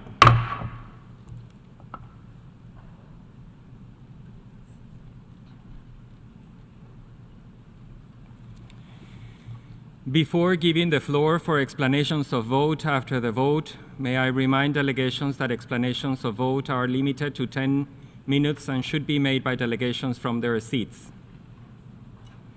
Le doy la palabra a la delegación. I give the floor to the delegation of Cuba. Thank you very much, Mr. President, for giving me the floor. Mr. President, Cuba is convinced of the usefulness of the participation of civil society in the work of the United Nations. For decades, we have witnessed how thousands of NGOs, including many from the South and Cuba, have provided a meaningful contribution to the UN's work in accordance with the procedures and practices established, included the consultative status with ECOSOC and the non-objection procedure. These principles have characterized the participation of civil society organizations that don't have consultative status with ECOSOC in the UN for decades. That those principles should prevail. We don't support attempts to stray away from that principle. The participation of NGOs should not serve to politicize or sow division in the work of the United Nations. NGOs interested in applying for consultative status with the ECOSOC in accordance with the relevant resolution should do so. They should continue to provide their valuable contributions to the work of the UN in line with the modalities and practices established. Thank you. Agradezco a la I thank the delegation of Cuba. floor to the United States. Thank you very much. The United States welcomes the adoption of this resolution. We commend the leadership for their facilitation of the text. The United States is firmly committed to combating human trafficking. Human trafficking tears apart communities, fuels criminal activity, and threatens the national security of the United States and other countries. The international community must work together to confront this threat, support victims and survivors, and hold traffickers accountable for their heinous crimes. Combating trafficking in persons makes our country and the world safer, stronger, and more prosperous, a sentiment that is echoed in the Global Plan of Action to Combat Trafficking in Persons, which notes that trafficking in persons, quote, has negative effects on development, peace and security, and human rights, unquote. The United States supports the Global Plan of Action to Combat Trafficking in Persons framework of preventing trafficking in persons, protecting victims and survivors, prosecuting traffickers, and strengthening anti-trafficking partnerships, a framework that reflects in our Trafficking Victims Protection Act. A concern that we have in this resolution is the affirmation of the Agenda 2030 and the Sustainable Development Goals in PP5. Although framed in neutral language, Agenda 2030 and the SDGs advance a program of soft global governance that is inconsistent with U.S. sovereignty and adverse to the rights and interests of Americans. Lastly, the United States disassociates from OP9 of the text due to language on gender parity. The United States strongly supports the protection of women and girls, the defense of their rights, and their empowerment. However, the United States opposes the use of quotas to achieve parity for women and girls. We regret that clearer language on women and men's meaningful participation in high-level conferences was not incorporated in this text. Thank you. I thank the United States. Le doy la palabra a Argentina. I give the floor to Argentina. Many thanks indeed, Mr. President. Argentina supported the consensus on this draft resolution on the modalities, format and organization of the high-level meeting of the General Assembly on the appraisal of the United Nations Global Plan of Action to Combat Trafficking in Persons, L79. However, we do wish to make the following explanation of vote. Regarding the reference to Agenda 2030 in Preamble Paragraph 5, Argentina reaffirms its commitment to the protection of individual rights of all human beings without distinctions in accordance with obligations expressly entered into in the international fora to which we are a part. We recall that Agenda 2030, to which we committed in good faith, comprises non-legally binding aspirations that each state, in the exercise of their sovereignty, has a right to interpret and freely pursue. Regarding the reference to the Pact for the Future in Preamble Paragraph 6, Argentina recalls that we disassociated from the Pact for the Future during the Summit for the Future in September 2024. Regarding the reference to gender parity in Operative Paragraph 9, the Republic of Argentina is committed to the real equality of opportunities for women in accordance with the obligations entered into in international treaties to which we are a part, and in accordance with our own national constitution, which explicitly recognizes this principle, linking it with affirmative action principles. However, gender parity is scarcely a is scarcely possible as a measure of affirmative action, and we do not believe that it necessarily brings about the structural changes required to achieve real equality of opportunities for women.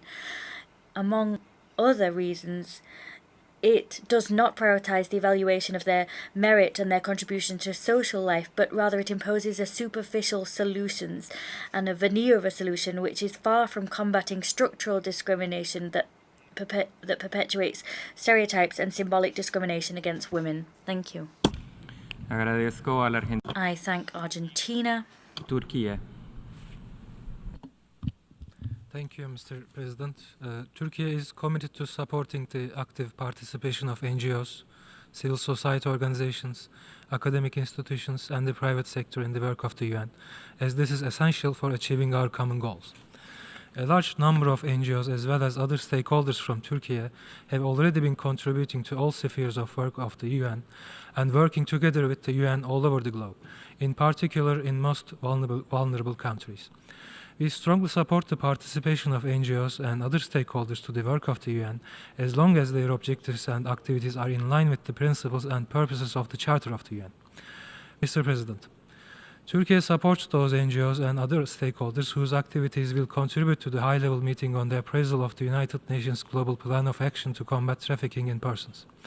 Yet, we cannot underestimate the fact that some NGOs may engage in activities that run counter to the purposes and principles of the Charter of the UN and engage in politically motivated acts against some member states.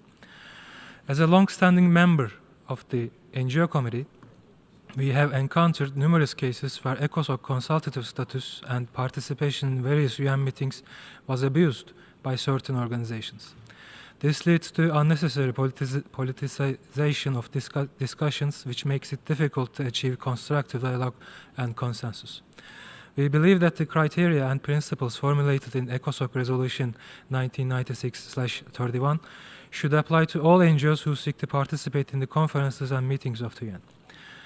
Mr. President, not all member states can have detailed information on the objectives, activities, and financing of those NGOs that are objected by certain member states. We believe that participation of NGOs in a UN process should be handled in good faith between concerned member states that may have full information about the activities of the NGOs in question. As a matter of fact, for the purposes of transparency, for an informed decision-making, it is highly important for member states to know in detail how those NGOs and stakeholders plan to contribute to the high-level meeting. It is in this context that Turkey suggested removing the last line from the operative paragraph 9 of the present resolution during informative consultations and voted in favor of the amendment presented today. As the present resolution has not been amended today, Turkey disassociates itself from OP9 of the resolution. Thank you. I thank Turkey. I give the floor to Belarus.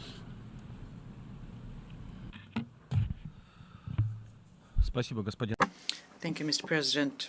Trafficking in persons remains one of the more dangerous contemporary global challenges, and Belarus attaches a great deal of importance to preventing and combating this crime in all of its forms and manifestations, and to doing this both internationally and at the national level as well. The Global Plan of Action to combat trafficking in persons is a cornerstone of international efforts to protect human rights and eradicate one of the most grievous and ugliest forms of criminal activity.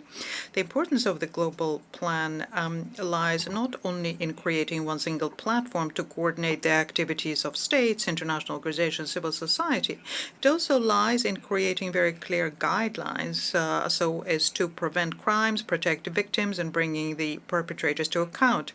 Regular reviews of the plan are of critical importance, as they allow us to see how effective our measures are, what the new challenges are, and to adapt our strategy to changing realities. Without such a living, updating mechanism, it is impossible to attain results in fighting this grievous crime, which undermines the freedom and dignity of millions of people throughout the world. And that is why the Republic of Belarus supports the adoption of this important resolution without a vote.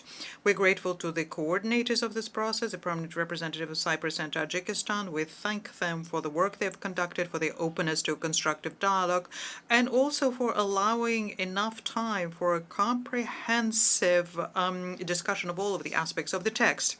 We also are grateful for the representatives of the United Nations Office on Drugs and Crime. We thank them for the advisory support in the process.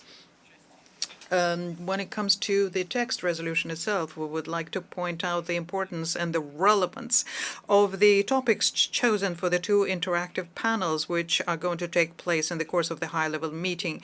We also have a positive assessment of the desire to involve a very wide circle of participants to these activities, in particular the victims of human trafficking. Belarus, in its national capacity, and also as a coordinator of the group of friends united against human trafficking, will help in making sure that these activities are successful. In conclusion, when it comes to operative paragraph 9, we would like to say that the position of Belarus on this issue, on how to select the NGOs for the participation in this meeting and other similar activities, that our position here remains unchanged. In this regard, we supported the amendment to this paragraph. We voted against this paragraph, and as before, we disassociate ourselves from its content. I thank you. Belarus, I give the floor to the Russian Federation. Thank you, Mr. President. We would like to make the following interpretive statement. As regards the words gender parity in paragraph 9 here, we reaffirm our position that it is ineffective to create artificial quotas so as to broaden the participation of individual groups. And in this regard, we consider the words gender parity here as exclusively meaning that they create the conditions for the participation of women on the same level as men in the high-level meeting to assess the global plan of action. I thank you. I thank the Russian Federation. We have heard the last speaker in explanation of vote after the vote. I wish to express my sincere thanks to His Excellency Yonibek Ismail Hikmat, Permanent Representative of Tajikistan, and Her Excellency Maria Mikhail, Permanent Representative of Cyprus, who ably and patiently conducted the discussions and complex negotiations in the informal consultations on this draft resolution. I am sure members of the Assembly join me in extending to them our sincere appreciation. The Assembly has thus concluded this stage of its consideration of Agenda Item 107. The Assembly will resume its consideration of Agenda Item 127, entitled Global Health and Foreign Policy, to take action on a draft resolution issued as Document A/79/L74. Before proceeding further, I should like to inform members that the Assembly will hold a debate on this item at a later date to be announced. I now give the floor to the distinguished representative of Thailand to introduce draft resolution A/79/L74.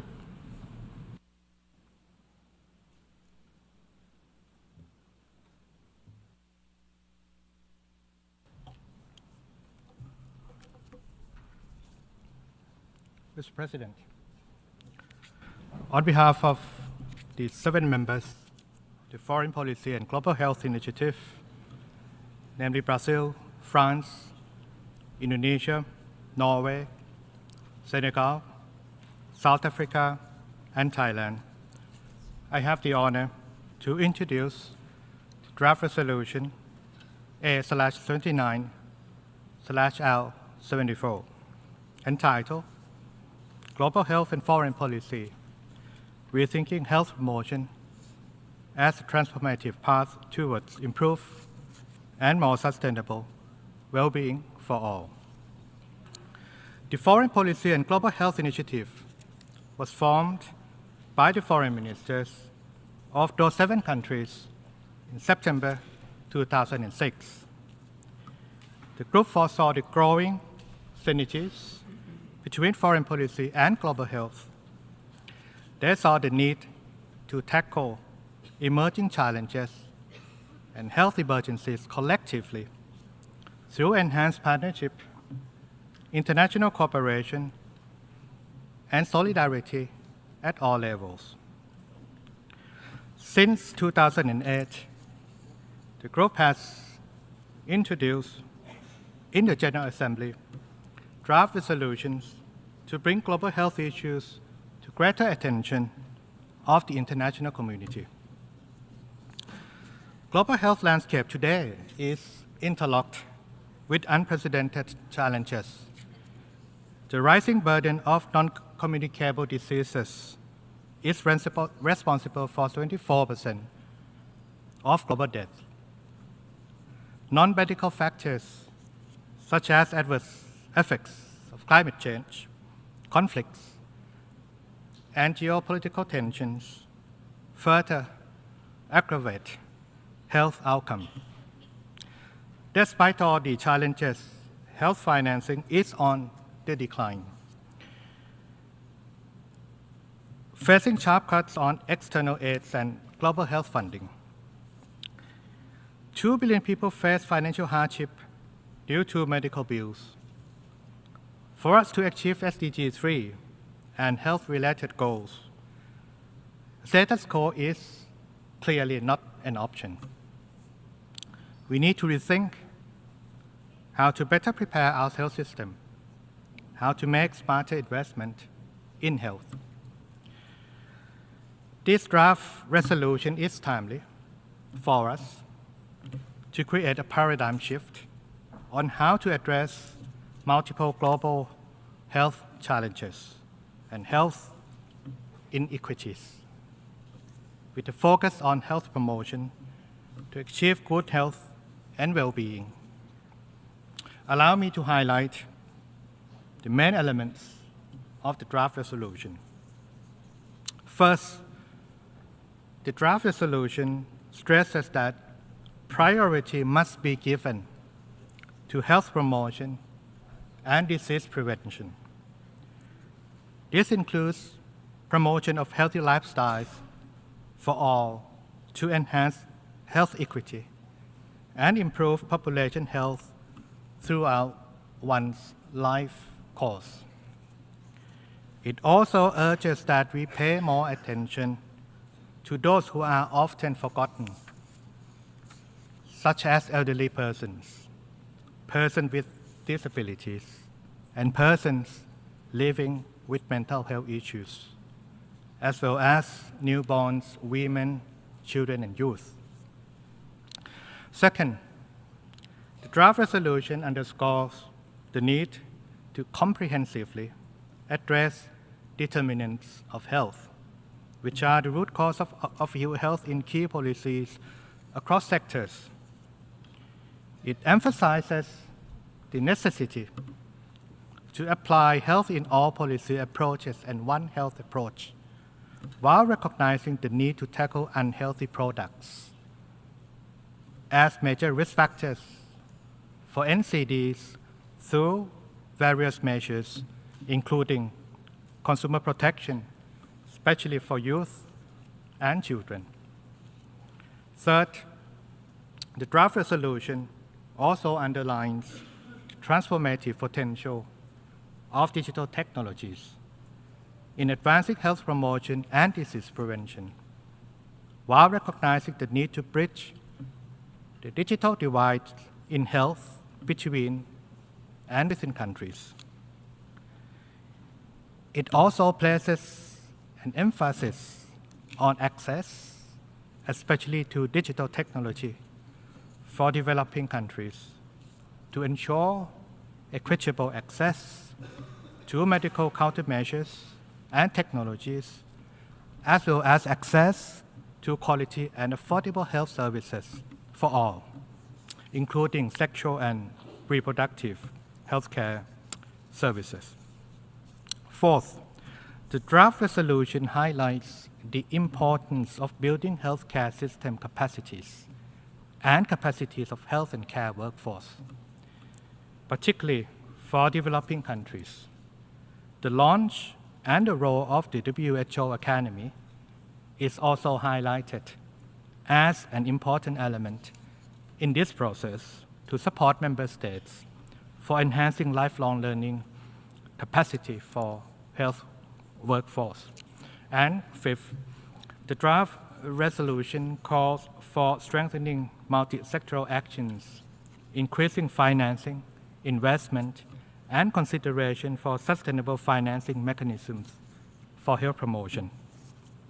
A cost-effective public health intervention will reduce burden on health system and public health spending in the long run. Mr. President, this draft resolution is the result of collective efforts of a great many delegations that took an active and constructive part in the negotiations. I would like to express my sincere thanks and gratitude for their commitment and flexibility. We also extend our appreciation to the WHO for the expertise provided throughout the negotiation process. We believe that what we have is a balanced text which represents the best compromises given constraints and differences.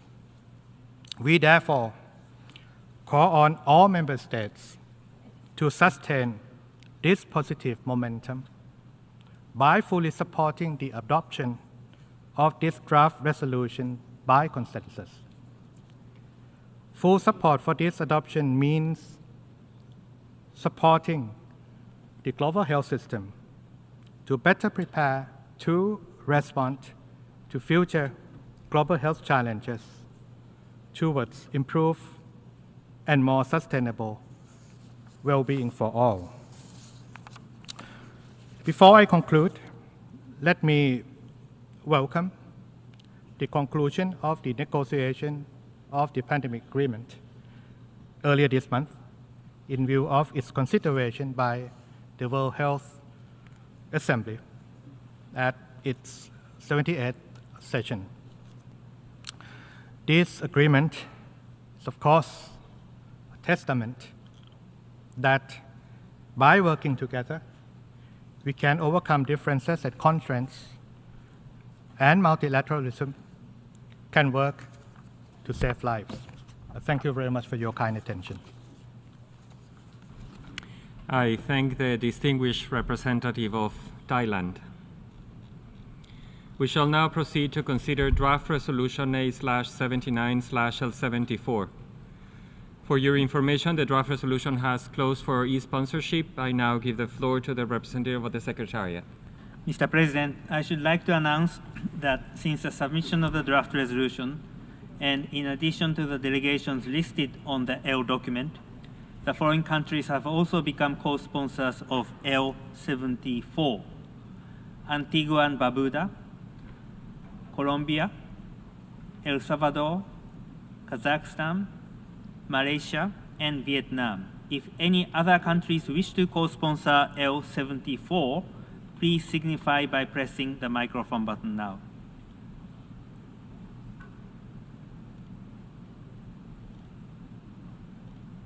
I see Gambia.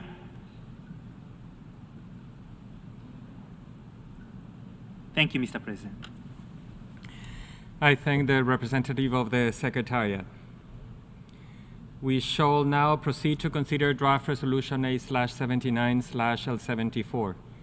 Before giving the floor for explanations of vote, before the vote, may I remind delegations that explanations of vote are limited to 10 minutes and should be made by delegations from their seats. I give the floor to United States. Thank you very much. The United States is going to call a vote on this resolution due to several provisions which are counter to U.S. policies. We greatly appreciate the efforts by Thailand and the other co-facilitators to further integrate health promotion into foreign policy toward improved global health. The text, however, is overly broad and touches on multiple policy areas beyond the scope of the resolution, such as intellectual property, financing, and climate change. UN agencies must respect the mandates of other processes and institutions. While the UN and the WTO share some common interests, they have different roles, rules, and memberships. The UN is not the appropriate venue for discussions about the TRIPS agreement. The flexibilities provided for in the TRIPS agreement are for use in the discretion of WTO members as they best see fit. It's inappropriate for the UN to mandate or influence when or how WTO members act. Selectively calling out and characterizing the TRIPS agreement suggests the UN is attempting to influence issues within the independent mandate of the WTO. Additionally, the United States requires all references to technology transfer include the modifier voluntary and on mutually agreed terms.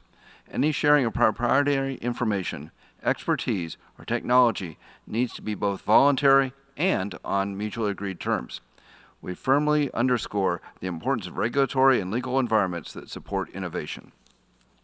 References to global health financing are also problematic. The United States does not support calls for additional financing or proliferation of new financing mechanisms. Member states should instead focus on domestic resource mobilization. The United States cannot support the unnecessary and distracting focus on climate in this body's work. In lieu of general references to climate change as a policy matter or root cause of threats, the United States encourages member states to focus on specific environmental threats, such as threats to clean water and clean air, wildfires, floods, droughts, sea level rise, or sensible environmental protections, such as increasing access to affordable, reliable, and secure energy, enhancing resilience, and disaster planning. The text also includes references that do not appropriately focus on the needs and perspectives of women and girls, including gender sensitive. It's the policy of the United States to use clear and accurate language that recognizes women are biologically female and men are biologically male. It is important to acknowledge the biological reality of sex to support the needs and perspectives of women and girls. The United States will not accept references to sexual and reproductive health services or derivatives of this term, especially when such references are not caveated to respect national policies and priorities. There is no international right to abortion. The text also includes references to health equity. This term lacks definitional consensus. The United States objects to the inclusion of this term. More broadly, the resolution references several non-binding documents, many of which do not add value to the resolution, and are more appropriately noted rather than affirmed or welcomed. To this point, the United States has been clear we no longer affirm the 2030 Agenda for Sustainable Development or the Sustainable Development Goals as a matter of course. They advance an unacceptable program of soft global governance and undercut state sovereignty and the ownership and responsibility of their development. Finally, the United States rejects the call for a WHO-moderated pandemic treaty. An organization which cannot even admit the source of the worst pandemic in decades is ill-equipped to shepherd such an agreement. Thank you. I thank the United States. We have heard the last speaker in explanation of vote before the vote. The Assembly will now take a decision on draft resolution A/79/L74 entitled Global Health and Foreign Policy, Rethinking Health Promotion as a Transformative Path Towards Improved and More Sustainable Well-Being for All. A recorded vote has been requested. We shall now begin the voting process. Those in favor of draft resolution L74, please signify. Those against, abstentions. The Assembly is now voting on draft resolution L74 entitled Global Health and Foreign Policy, Rethinking Health Promotion as a Transformative Path Towards Improved and More Sustainable Well-Being for All. Will all delegations confirm that the votes are accurately reflected on the screen? I see the delegation of Vanuatu pressing the button. Is there any mechanical problem? No, the button has been turned off. Oh, no, it's on again. Does Vanuatu have?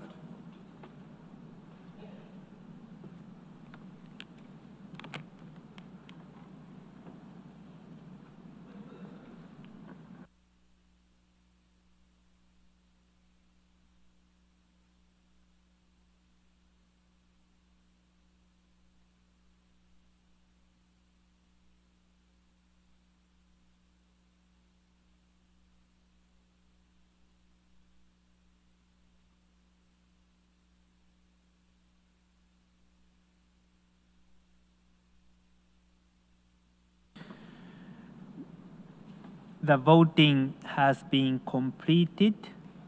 Please lock the machine. The result of the vote is as follows. In favor, 139. Against 1. Abstentions 3. Draft Resolution A/79/L74 is adopted. Before giving the floor for explanations of vote after the vote, may I remind delegations that explanations of vote are limited to 10 minutes and should be made by delegations from their seats. I give the floor to Poland. President, Excellencies, I have the honor to speak on behalf of the European Union and its member states. The candidate countries North Macedonia, Montenegro, Albania, Ukraine, the Republic of Moldova, Bosnia and Herzegovina, and Georgia aligned themselves with this statement. We would like to begin by thanking Thailand for their facilitation and leadership in this process, as well as the other members of the core group. As we collectively build a more robust global health architecture and look to better align our action, international support can be helpful as a complement to domestic efforts. Here, the EU and its member states play their part in sustaining key global health initiatives, while further encouraging their shift towards horizontal health system strengthening and country-driven approaches in line with the Lusaka agenda. While global health is a high priority for the EU and its member states, once again, we regret that several of our major concerns were ignored. We continue to dissociate from uncaveated or partially uncaveated references to transfer of technology and know-how in paragraphs OP5 and OP20.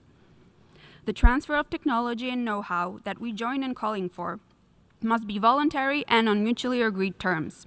A clear and unambiguous language, meaning that the process is initiated willingly by the concerned parties and is implemented under mutually agreed conditions and follow international obligations.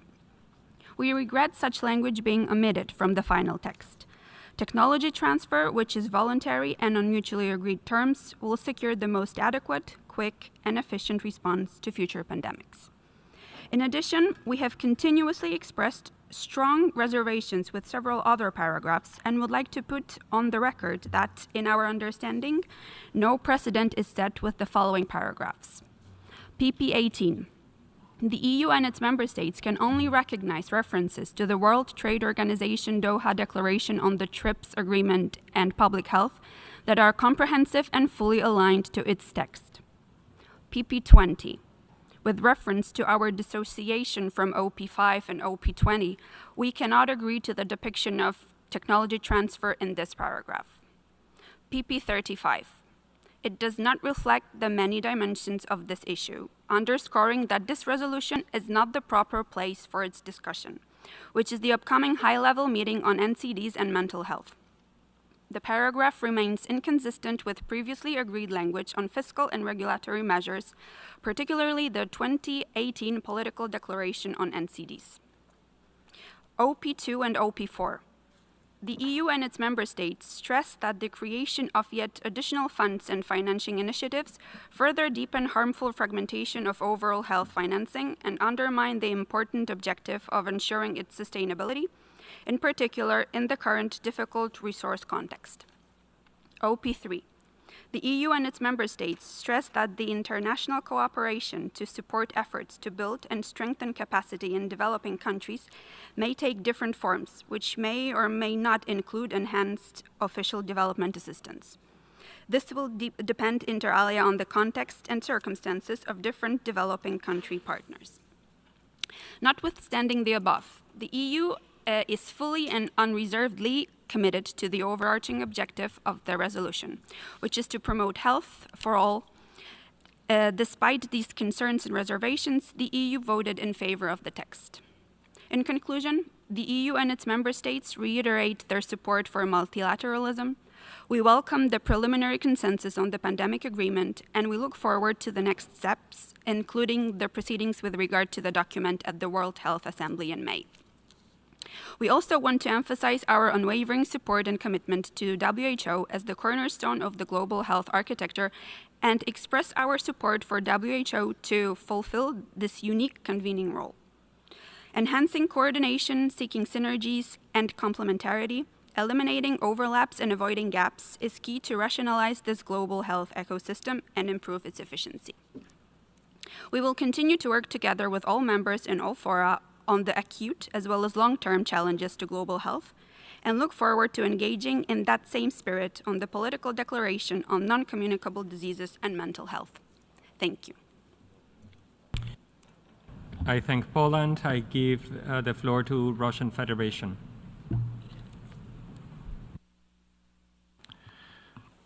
Господин председатель. Mr. President, we would like to thank the delegation of Thailand, the coordinator of the negotiating process on the UN resolution, global health and foreign policy, rethinking health promotion as a transformative path towards improved and more sustainable well-being for all. We thank them for their tireless efforts to restore trust and their active attempts to reach consensus. Our position on this topic has been voiced on many occasions and remains unchanged. We advocate making sure that at the core of this document is a topic of healthcare without shifting the emphasis onto other issues, including human rights support issues. We do have within the United Nations special other formats for that kind of work. In the draft that we are considering today, on the draft on global health, we would like to draw your attention to preamble paragraph 17. At the end of that paragraph, there is still a very questionable wording. It talks about the marginalized segments of the population. For this reason, we would like to have the record show that the Russian Federation is disassociating itself from consensus on this point. I thank you. The Russian Federation give the floor to Switzerland. Monsieur le Vice-Président. Thank you, Vice President. First of all, we would like to thank the co-sponsors for their commitment to the negotiations on this resolution. We voted in favor of this text, in particular because it recalls the importance of effective multilateral cooperation to ensure the highest level of physical and mental health for our people. Vice President, please allow me to clarify the Swiss position here. We would like to underscore that the transfer of technologies is only successful and lasting in those cases where the owner of technology decides on such a transfer and accepts the conditions for the transfer. And we read the passages on this in OP5 in particular as referring to technology transfers taking place under these conditions. I thank you. I thank Switzerland and give the floor to Italy. Thank you. Thank you, Mr. President. Excellencies, Italy aligns itself with the explanations on vote delivered by Poland on behalf of the European Union and its member states, and wishes to add the following remarks in its national capacity. We thank the co-facilitators for their commitment and efforts in advancing this important resolution. Italy attaches great importance to the global health agenda, along with food security, food safety, and food system transformation. In this spirit, we supported the adoption of the resolution Global Health and Foreign Policy. We firmly believe that health and food security are essential to the implementation of the 2030 Agenda and the Sustainable Development Goals. We remain committed to this approach, including in the upcoming negotiations on the modalities for pandemic prevention, preparedness and response, which we are honored to co-facilitate with Vietnam. Nonetheless, we express a serious concern and dissociate from the language used in preambular paragraph 35. We appreciate the collective efforts to revise the text. However, the paragraph remains inconsistent with the previously agreed language on fiscal and regulatory measures, particularly the 2018 Political Declaration on NCDs. The effectiveness of such measures in addressing unhealthy diets remains indeed highly debated, while alternative strategies, including product reformulation through public-private partnerships, as well as approaches grounded in the food education and consumer information, have proven effective in improving public health outcomes. While supporting the adoption of the resolution, Italy reaffirms that such measures, including taxation and marketing restrictions, fall within national jurisdiction, and that a General Assembly's language should reflect the importance of policy autonomy at the national level and context-specific approaches. We kindly request that this statement be included in the meeting record. Thank you so much. Italia, y le doy la palabra a Cuba. I thank Italy. I give the floor to Cuba. Thank you very much, Mr. President, for giving me the floor. Mr. President, our delegation wishes first and foremost to thank the co-facilitators on this resolution for their attempt to adopt this initiative by consensus. Unfortunately, we have witnessed the way in which this text as a whole has been submitted to a vote by the delegation of the United States. We cannot but express our deepest concern before that event, because we're undermining an issue as sensitive as the promotion of global health. We've witnessed that vote, and if we hadn't witnessed, we'd find it impossible to think that it's just happened. How can it be that a country is undermines the efforts to protect global health when 5 years ago we had the COVID-19 pandemic that beleaguered the entire world? We are appalled that the current government of the United States is absolutely cynically rejecting Cuba's medical cooperation programs. They've saved so many lives, and they continue to save so many lives across this globe, regardless of any disputes that may be underway. We can't waste this opportunity to decry such hypocrisy. Not only is the US government libeling and slandering our medical cooperation with the world, but they're striving to dismiss countries that benefit from it and pressure them to suspend these programs of cooperation. They're trying to stop us from extending solidarity-based support to other countries, and that the United States seems to dismiss global health in so doing. To conclude, we wish to congratulate the proponents of this resolution for adopting it despite the adversity faced. At the same time, we wish to here assert before all distinguished delegations that Cuba is committed to continuing championing global access to medical and healthcare services despite the restrictions that we face as a result of the unfair blockade of the United States. Thank you. I thank Cuba. I give the floor to Argentina. Thank you very much, Mr. President. The delegation of Argentina is grateful for the work done by the delegation of Thailand as facilitator of this draft resolution and the work of the core group. We recognize the work done, an effort made to have an inclusive and transparent consultation process. Argentina values the importance of multilateralism. Multilateralism, which is grounded in the principles of consultation and the inclusion of various points of view. This guarantees all state actors the same rights and obligations.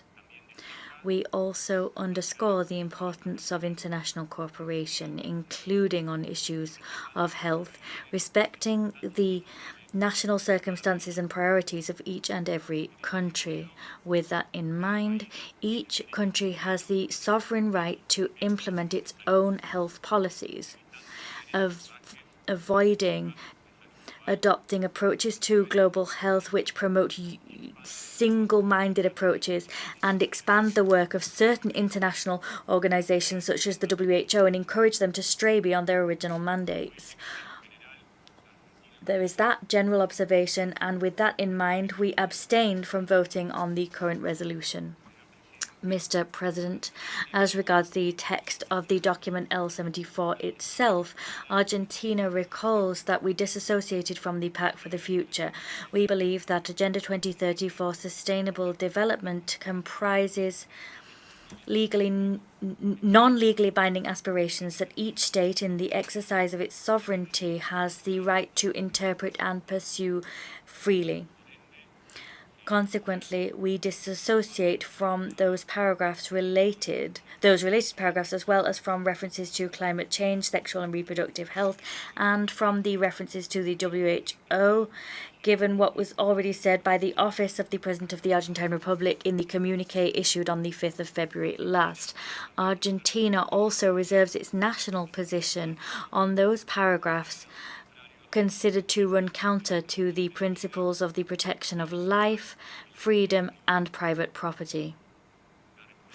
The Argentine Republic is committed to the equality of rights of men and women, And we believe that the term gender within the framework of this resolution makes women invisible, and that runs counter to the sought-after goal. Argentina understands the definition of gender as agreed upon in the Rome Statute, Article 7.3. As regards preambular paragraph 10, we don't see proper considerations of the scope of the concept nutrition sensitive when it comes to food systems.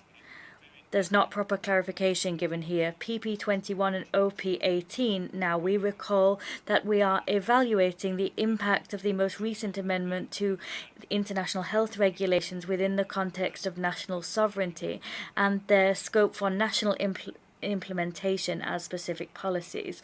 On operative paragraph 4, Argentina emphasizes that any financing strategy to finance health must respect the sovereignty of states and the diversity of national systems, avoiding rigid approaches which impose specific financing models on countries with no consideration for their political, economic, and regulatory contexts. On operative paragraph 19, Argentina opposes dealing with pandemics here because mentioning this here can affect countries' sovereignties and affect the centralization of power when it comes to making health-related decisions. In our view, a single model in terms of pandemic management does not take account of the unique features of local contexts in every country. That could result in the adoption of inappropriate measures or less effective measures for certain regions. Finally, as regards preambular paragraphs 35 and 36, we believe that these must not interfere or prejudge results of the negotiating process on the political declaration on non-communicable diseases. Thank you, Mr. President. Agradezco a la Argentina y I thank Argentina. I give the floor to the Bolivarian Republic of Venezuela. Thank you, Mr. Vice President. Venezuela thanks the delegation of Thailand and other countries that are members of the group which tabled the draft resolution A79L74 under agenda item 127 on global health and foreign policy. For its part, Venezuela wishes to reiterate the importance that it attaches to the multilateral and global approach to health. This is a crucial transformative component of our societies. Health is an inalienable right and a primary commitment of the United Nations to guarantee a dignified life. This is established in SDG 3 on health and well-being. As such, health must, as an ongoing matter, be championed and guaranteed. It is a universal human right. Health must be public, free, of high quality, equitable and egalitarian and comprehensive. It cannot be seen solely as a business in which private providers, pharma and insurance companies use health with profiteering aims to the detriment of human lives themselves and producing the suffering of millions. We have no other option but to submit ourselves to the control mechanisms of this business, even putting our own well-being at risk. Health cannot be one more tradable commodity. We still have firmly etched in our memories the fact that at the most critical moments of the COVID-19 pandemic 5 years ago and in the months that followed, both treatments, medical equipment, technology, and subsequently access to some vaccines was denied and hindered and prevented for many countries, including Venezuela, as a result of the stubbornness and cruelty of some governments and economic sectors, because they continued to use a cruel policy which saw them impose unilateral coercive measures that even at those times of uncertainty and global turmoil which were imposed by the certain extremist factions of certain countries, and this notion prevailed above international solidarity and cooperation. Last year, in 2024, the resolution on this agenda item in its paragraph 22 stated that the General Assembly, and here I quote, urges timely, equitable, unhindered access to safe, affordable, effective and quality medicines, vaccines, diagnostics, therapeutics and other health products and technologies. as one of the fundamental elements for the full realization of the right of everyone to the enjoyment of the highest attainable standard of physical and mental health." End quote. Unfortunately, despite efforts made by co-facilitators and several delegations, this year, during the negotiating process, it was not possible to broach the issue of unfettered access to medicines, vaccines and technologies with the same scope that we did that last year. That means the text now wields less weight.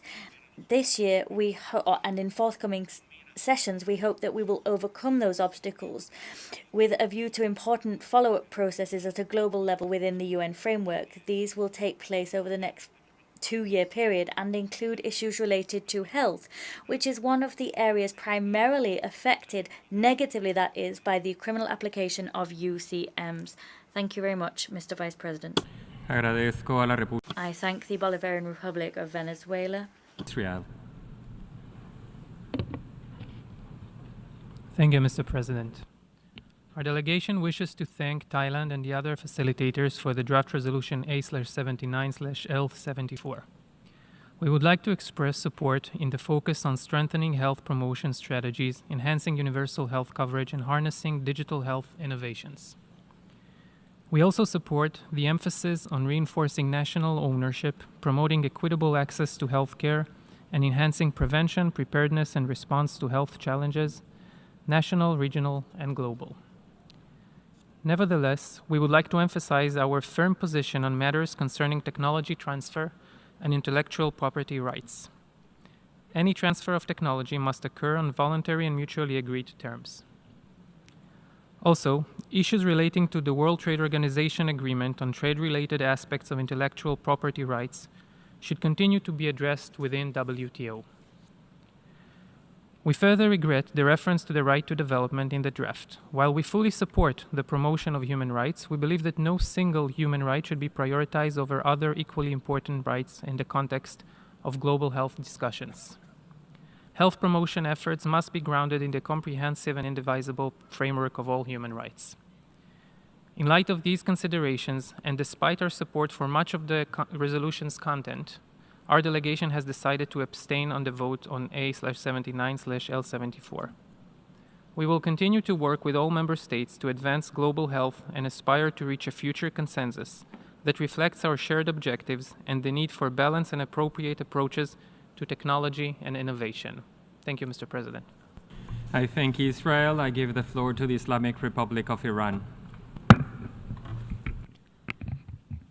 Bismillah ar-Rahman ar-Rahim. Mr. President, I would like to deliver the following statement as an explanation of vote after the vote of the Islamic Republic of Iran on the resolution entitled Foreign Policy and Health, Global Health. My delegation has actively and constructively participated in the negotiation process with the firm intention of reaching a consensual and balanced outcome. Unfortunately, the final text fails to adequately reflect the diverse perspectives and needs of all countries involved. We engaged in in-depth discussion with the co-facilitators on various occasions, but our concerns were not sufficiently addressed. Considering these, we found it's necessary to break silence both in our national capacity as and part of a group of countries in specific paras. The illegal unilateral coercive measures not only negatively impact the well-being of Iranian population and their rights to life and health and access to essential medication and health care, but also hinder the achievement of national health development goals. We firmly believe that the unhindered access to safe, affordable, effective, and quality medications, vaccines, diagnostics, and other health products and technology is one of the fundamental elements and priorities for developing countries. The absence of these essential commodities presents significant challenges to promote the health and well-being of developing countries' population. Therefore, as a group of countries, we advocated for retention of this provision, which was verbatim from previous resolution. It's deeply regrettable that such a critical consideration hasn't been overlooked. Additionally, Mr. President, the current version of resolution contains non-consensual and non-internationally agreed terminology that are acceptable to my delegation. In this regard, my delegation disassociates itself from specific terminologies, particularly those involving term gender, as mentioned in PP13, PP33, OP6, and OP10, as well as references to vulnerable and marginalized segments of population in PP17. Furthermore, we disassociate ourselves from the term One Health approach in PP29 and OP7. We emphasize that One Health approach is merely one of the several approaches, such as human health, animal health, and agricultural health approaches. Its particular approach remains under review and has not been finalized in intergovernmental negotiations within the WHO in Geneva yet. In line with these regulations, of the World Health Organization, it was agreed to finalize an amendment to international health regulation within 18 months. The Islamic Republic of Iran will complete the amendment IHR by May 2025. Consequently, we dissociate ourselves from OP18. To conclude, Mr. President, the Islamic Republic of Iran voted in favor of this resolution based on our understanding that its provision and implementation align with our national laws, regulations, religion context, cultural values, and national development priorities. I would like to request that this statement be included in official record and relevant reports of this meeting. I thank you. I thank the Islamic Republic of Iran. I give the floor to Maldives.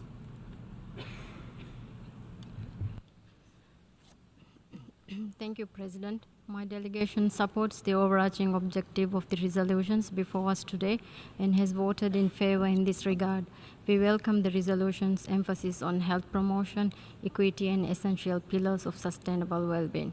We wish to place on record our understanding and interpretative position regarding some of the language contained in OP9.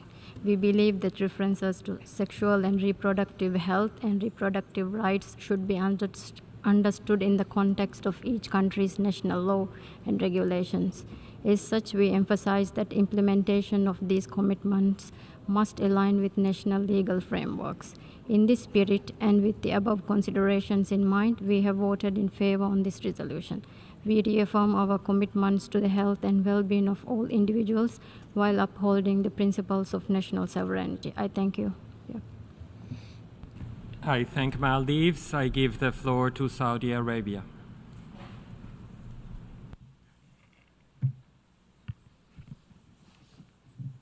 Mr. President, the delegation of Kingdom of Saudi Arabia would like to extend its appreciation to the co-facilitators of the resolution for their efforts and express gratitude for their cooperation and flexibility in accommodating diverse perspectives throughout the negotiation process. My delegation voted in favor of the draft resolution, recognizing its relevance and the importance it places on promoting health, well-being, and inclusive global policy. At the same time, we would like to place on record our position regarding the references to sexual and reproductive health services and sexual and reproductive health and reproductive rights contained in the resolution, particularly in OP9.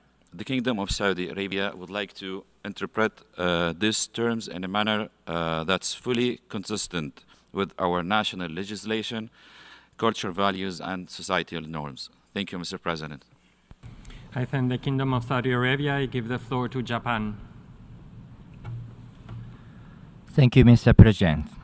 Japan warmly welcomes today's adoption of the resolution, Global Health and Foreign Policy. We would like also to express our deep appreciation for dedicated efforts of the facilitators, Thailand, as well as members of the FPGH initiative. We are currently facing growing challenges as the world grapples with complex and interconnected crises, and as the division within the international community deepens. In this context, the adoption of this resolution, despite many differences of opinion, reflects the renewal of our strong and unwavering commitment to fostering stronger and more transparent partnership in the era of the digitalization and population aging. However, Japan regrets that, towards the end of the negotiation, the process was accelerated to push forward a final draft without sufficient consultations.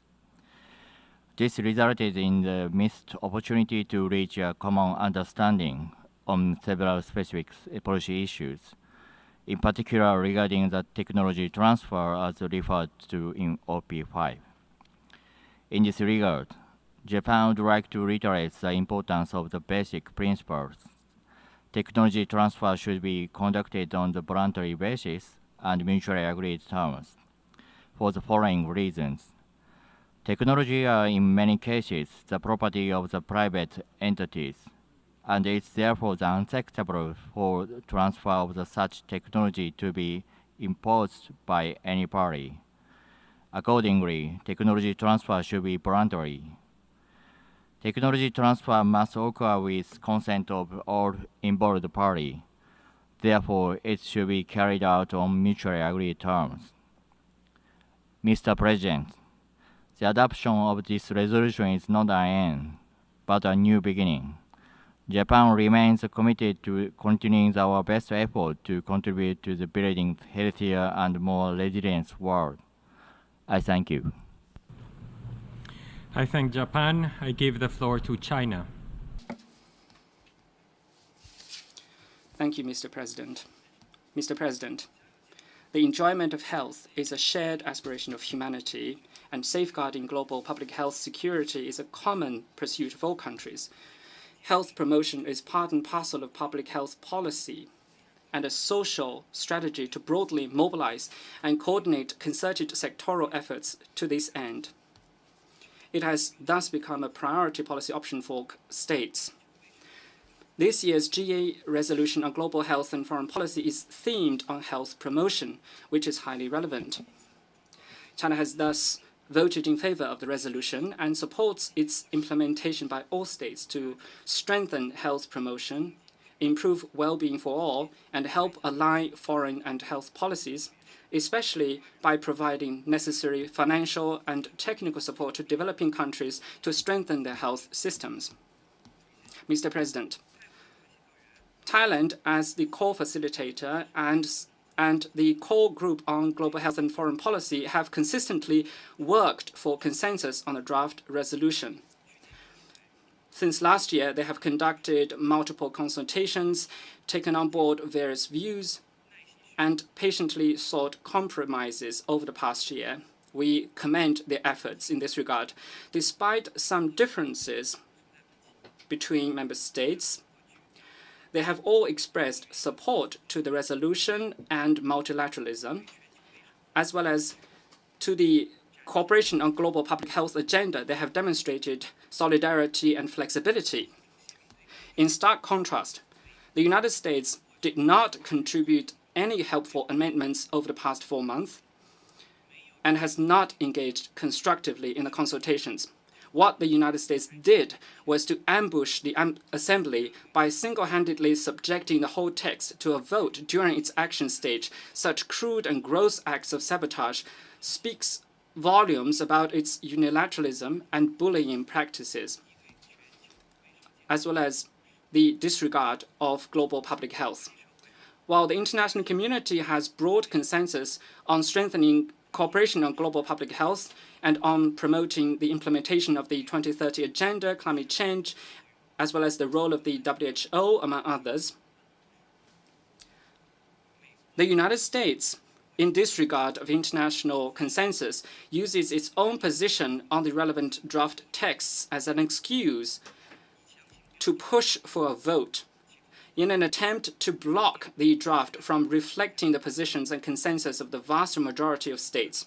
By doing so, the U.S. has clearly put its national interest above the global common good and has set itself against the international community. We urge the United States to do some soul-searching and return to the right track of multilateralism, dialogue, and cooperation. Thank you, President. I thank China. I give the floor to the United Kingdom. And thank you very much, Mr. President, Excellencies. The United Kingdom would like to begin by thanking Thailand for their able facilitation in this process, as well as the Foreign Policy and Global Health Core Group, and Brazil, France, Indonesia, Norway, Senegal, and South Africa for putting forward this important resolution and their work on it. The UK is committed to pursuing ambitious global health outcomes in support of achieving the SDGs and to addressing global health challenges in the foreign policy space. We therefore welcome this timely opportunity to discuss health promotion, which is key for enabling people to increase control over and improve their health, and is vital to the achievement of the Sustainable Development Goals. We are grateful to all member states for their active engagement in this process. However, we note a divergence of views on several issues. In particular, with respect to an operative paragraph 5, we maintain that the inclusion of involuntary and mutually agreed terms is essential when referring to technology and knowledge transfer. It is imperative that such transfers be on voluntary and mutually agreed terms in order to maximize the chances of successful and long-standing technology transfer taking place and reducing the possibility of unequal or unfavorable terms so that they are mutually beneficial to all parties, including those from low and middle income countries. With respect to preambular paragraph 24, the UK would like to emphasize that to ensure equitable access to digital health technologies, we must consider the needs of all, particularly marginalized and underserved population and groups. Without this, digital exclusion risks compounding existing health inequalities. Despite these concerns, the UK is fully and unreservedly committed to the overarching objective of the resolution, which is to enhance global cooperation on health, which is why the UK voted in favor of this text. Thank you. I thank the United Kingdom. We have heard the last speaker in explanation of vote after the vote. The Assembly has thus concluded this stage of its consideration of Agenda Item 127. The Assembly will resume its consideration of Sub-Item A of Agenda Item 32 entitled Prevention of Armed Conflict to continue the debate on the item. I now give the floor to the distinguished representative of Spain.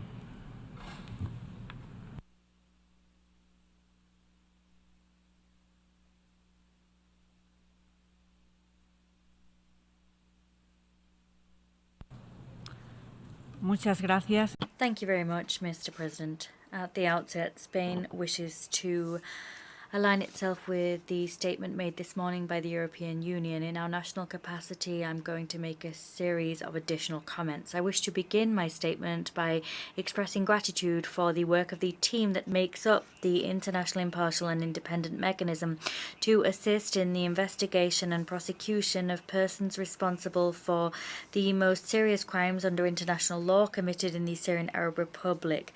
The report arrives at a critical time for Syria and its people. There is an opportunity to bring stability to the country and succeed in making all Syrian people feel part of their nation. Spain is staunchly committed to a peaceful and inclusive political transition in Syria in the spirit of the Security Council Resolution 2254, a transition which guarantees the fundamental rights of all its citizens, including the rights of women.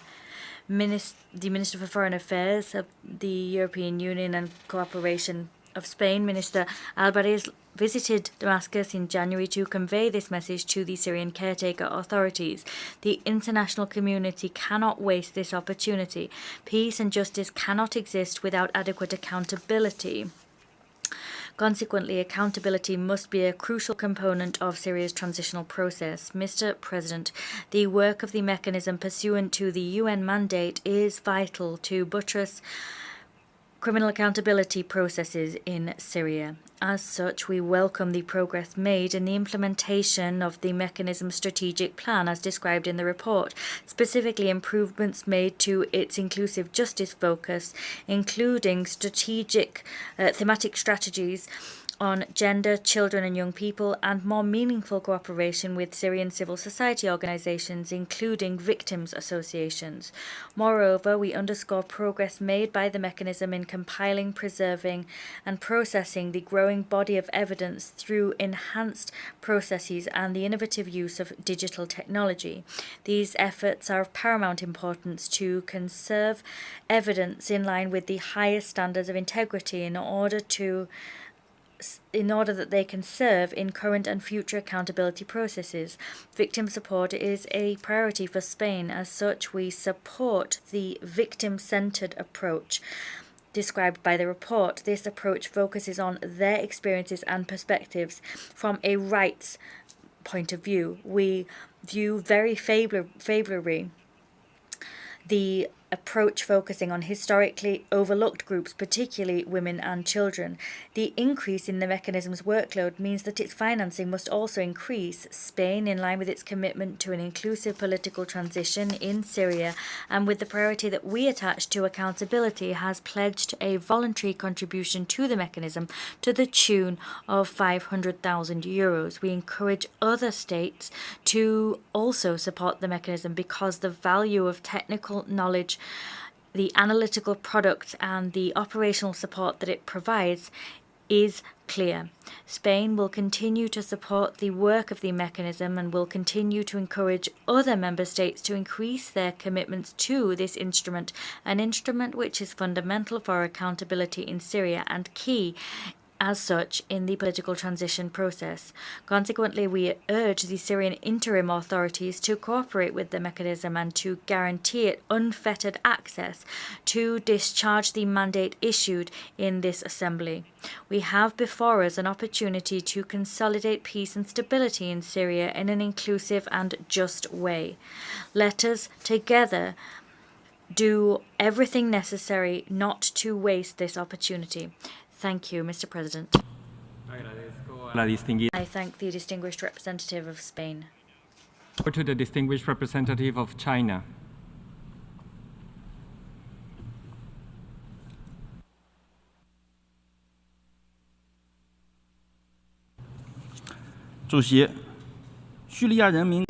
President, the Syrian people have long suffered from the hardships caused by war and crave for restoration of peace and stability in their country.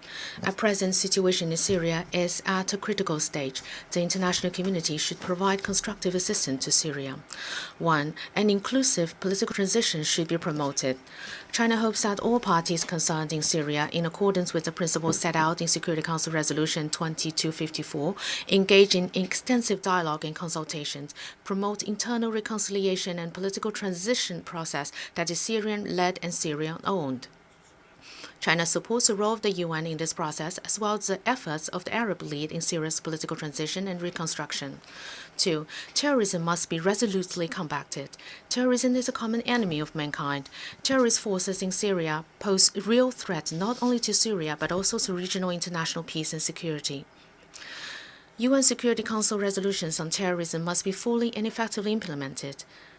China urges the Syrian interim authority to fulfill their counter-terrorism obligations and take all measures to combat all terrorist organizations listed by the Security Council, including ETM and TIP. 3. Syria's sovereignty, unity, independence, and territorial integrity should be effectively respected. Israel's airstrikes against the southern part of Syria, among other places, violates international law and should cease immediately. The Golan region is recognized by the international community as the occupied Syrian territory, and the 1974 agreement on disengagement of forces should be respected. Foreign forces should cease their illegal military presence in Syria. President, China is always opposed to any action in violation of international humanitarian law and human rights. We advocate that all parties to the conflict should abide by the international law and international humanitarian law. The establishment of international impartial and independent mechanism on Syria is fraught with controversy. Fighting impunity should be carried out in line with the vision of a political settlement. All relevant efforts should contribute to the early realization of internal reconciliation in Syria and the early restoration of peace and stability in the region. Thank you, President. I thank the distinguished representative of China. I now give the floor to the distinguished representative of Canada.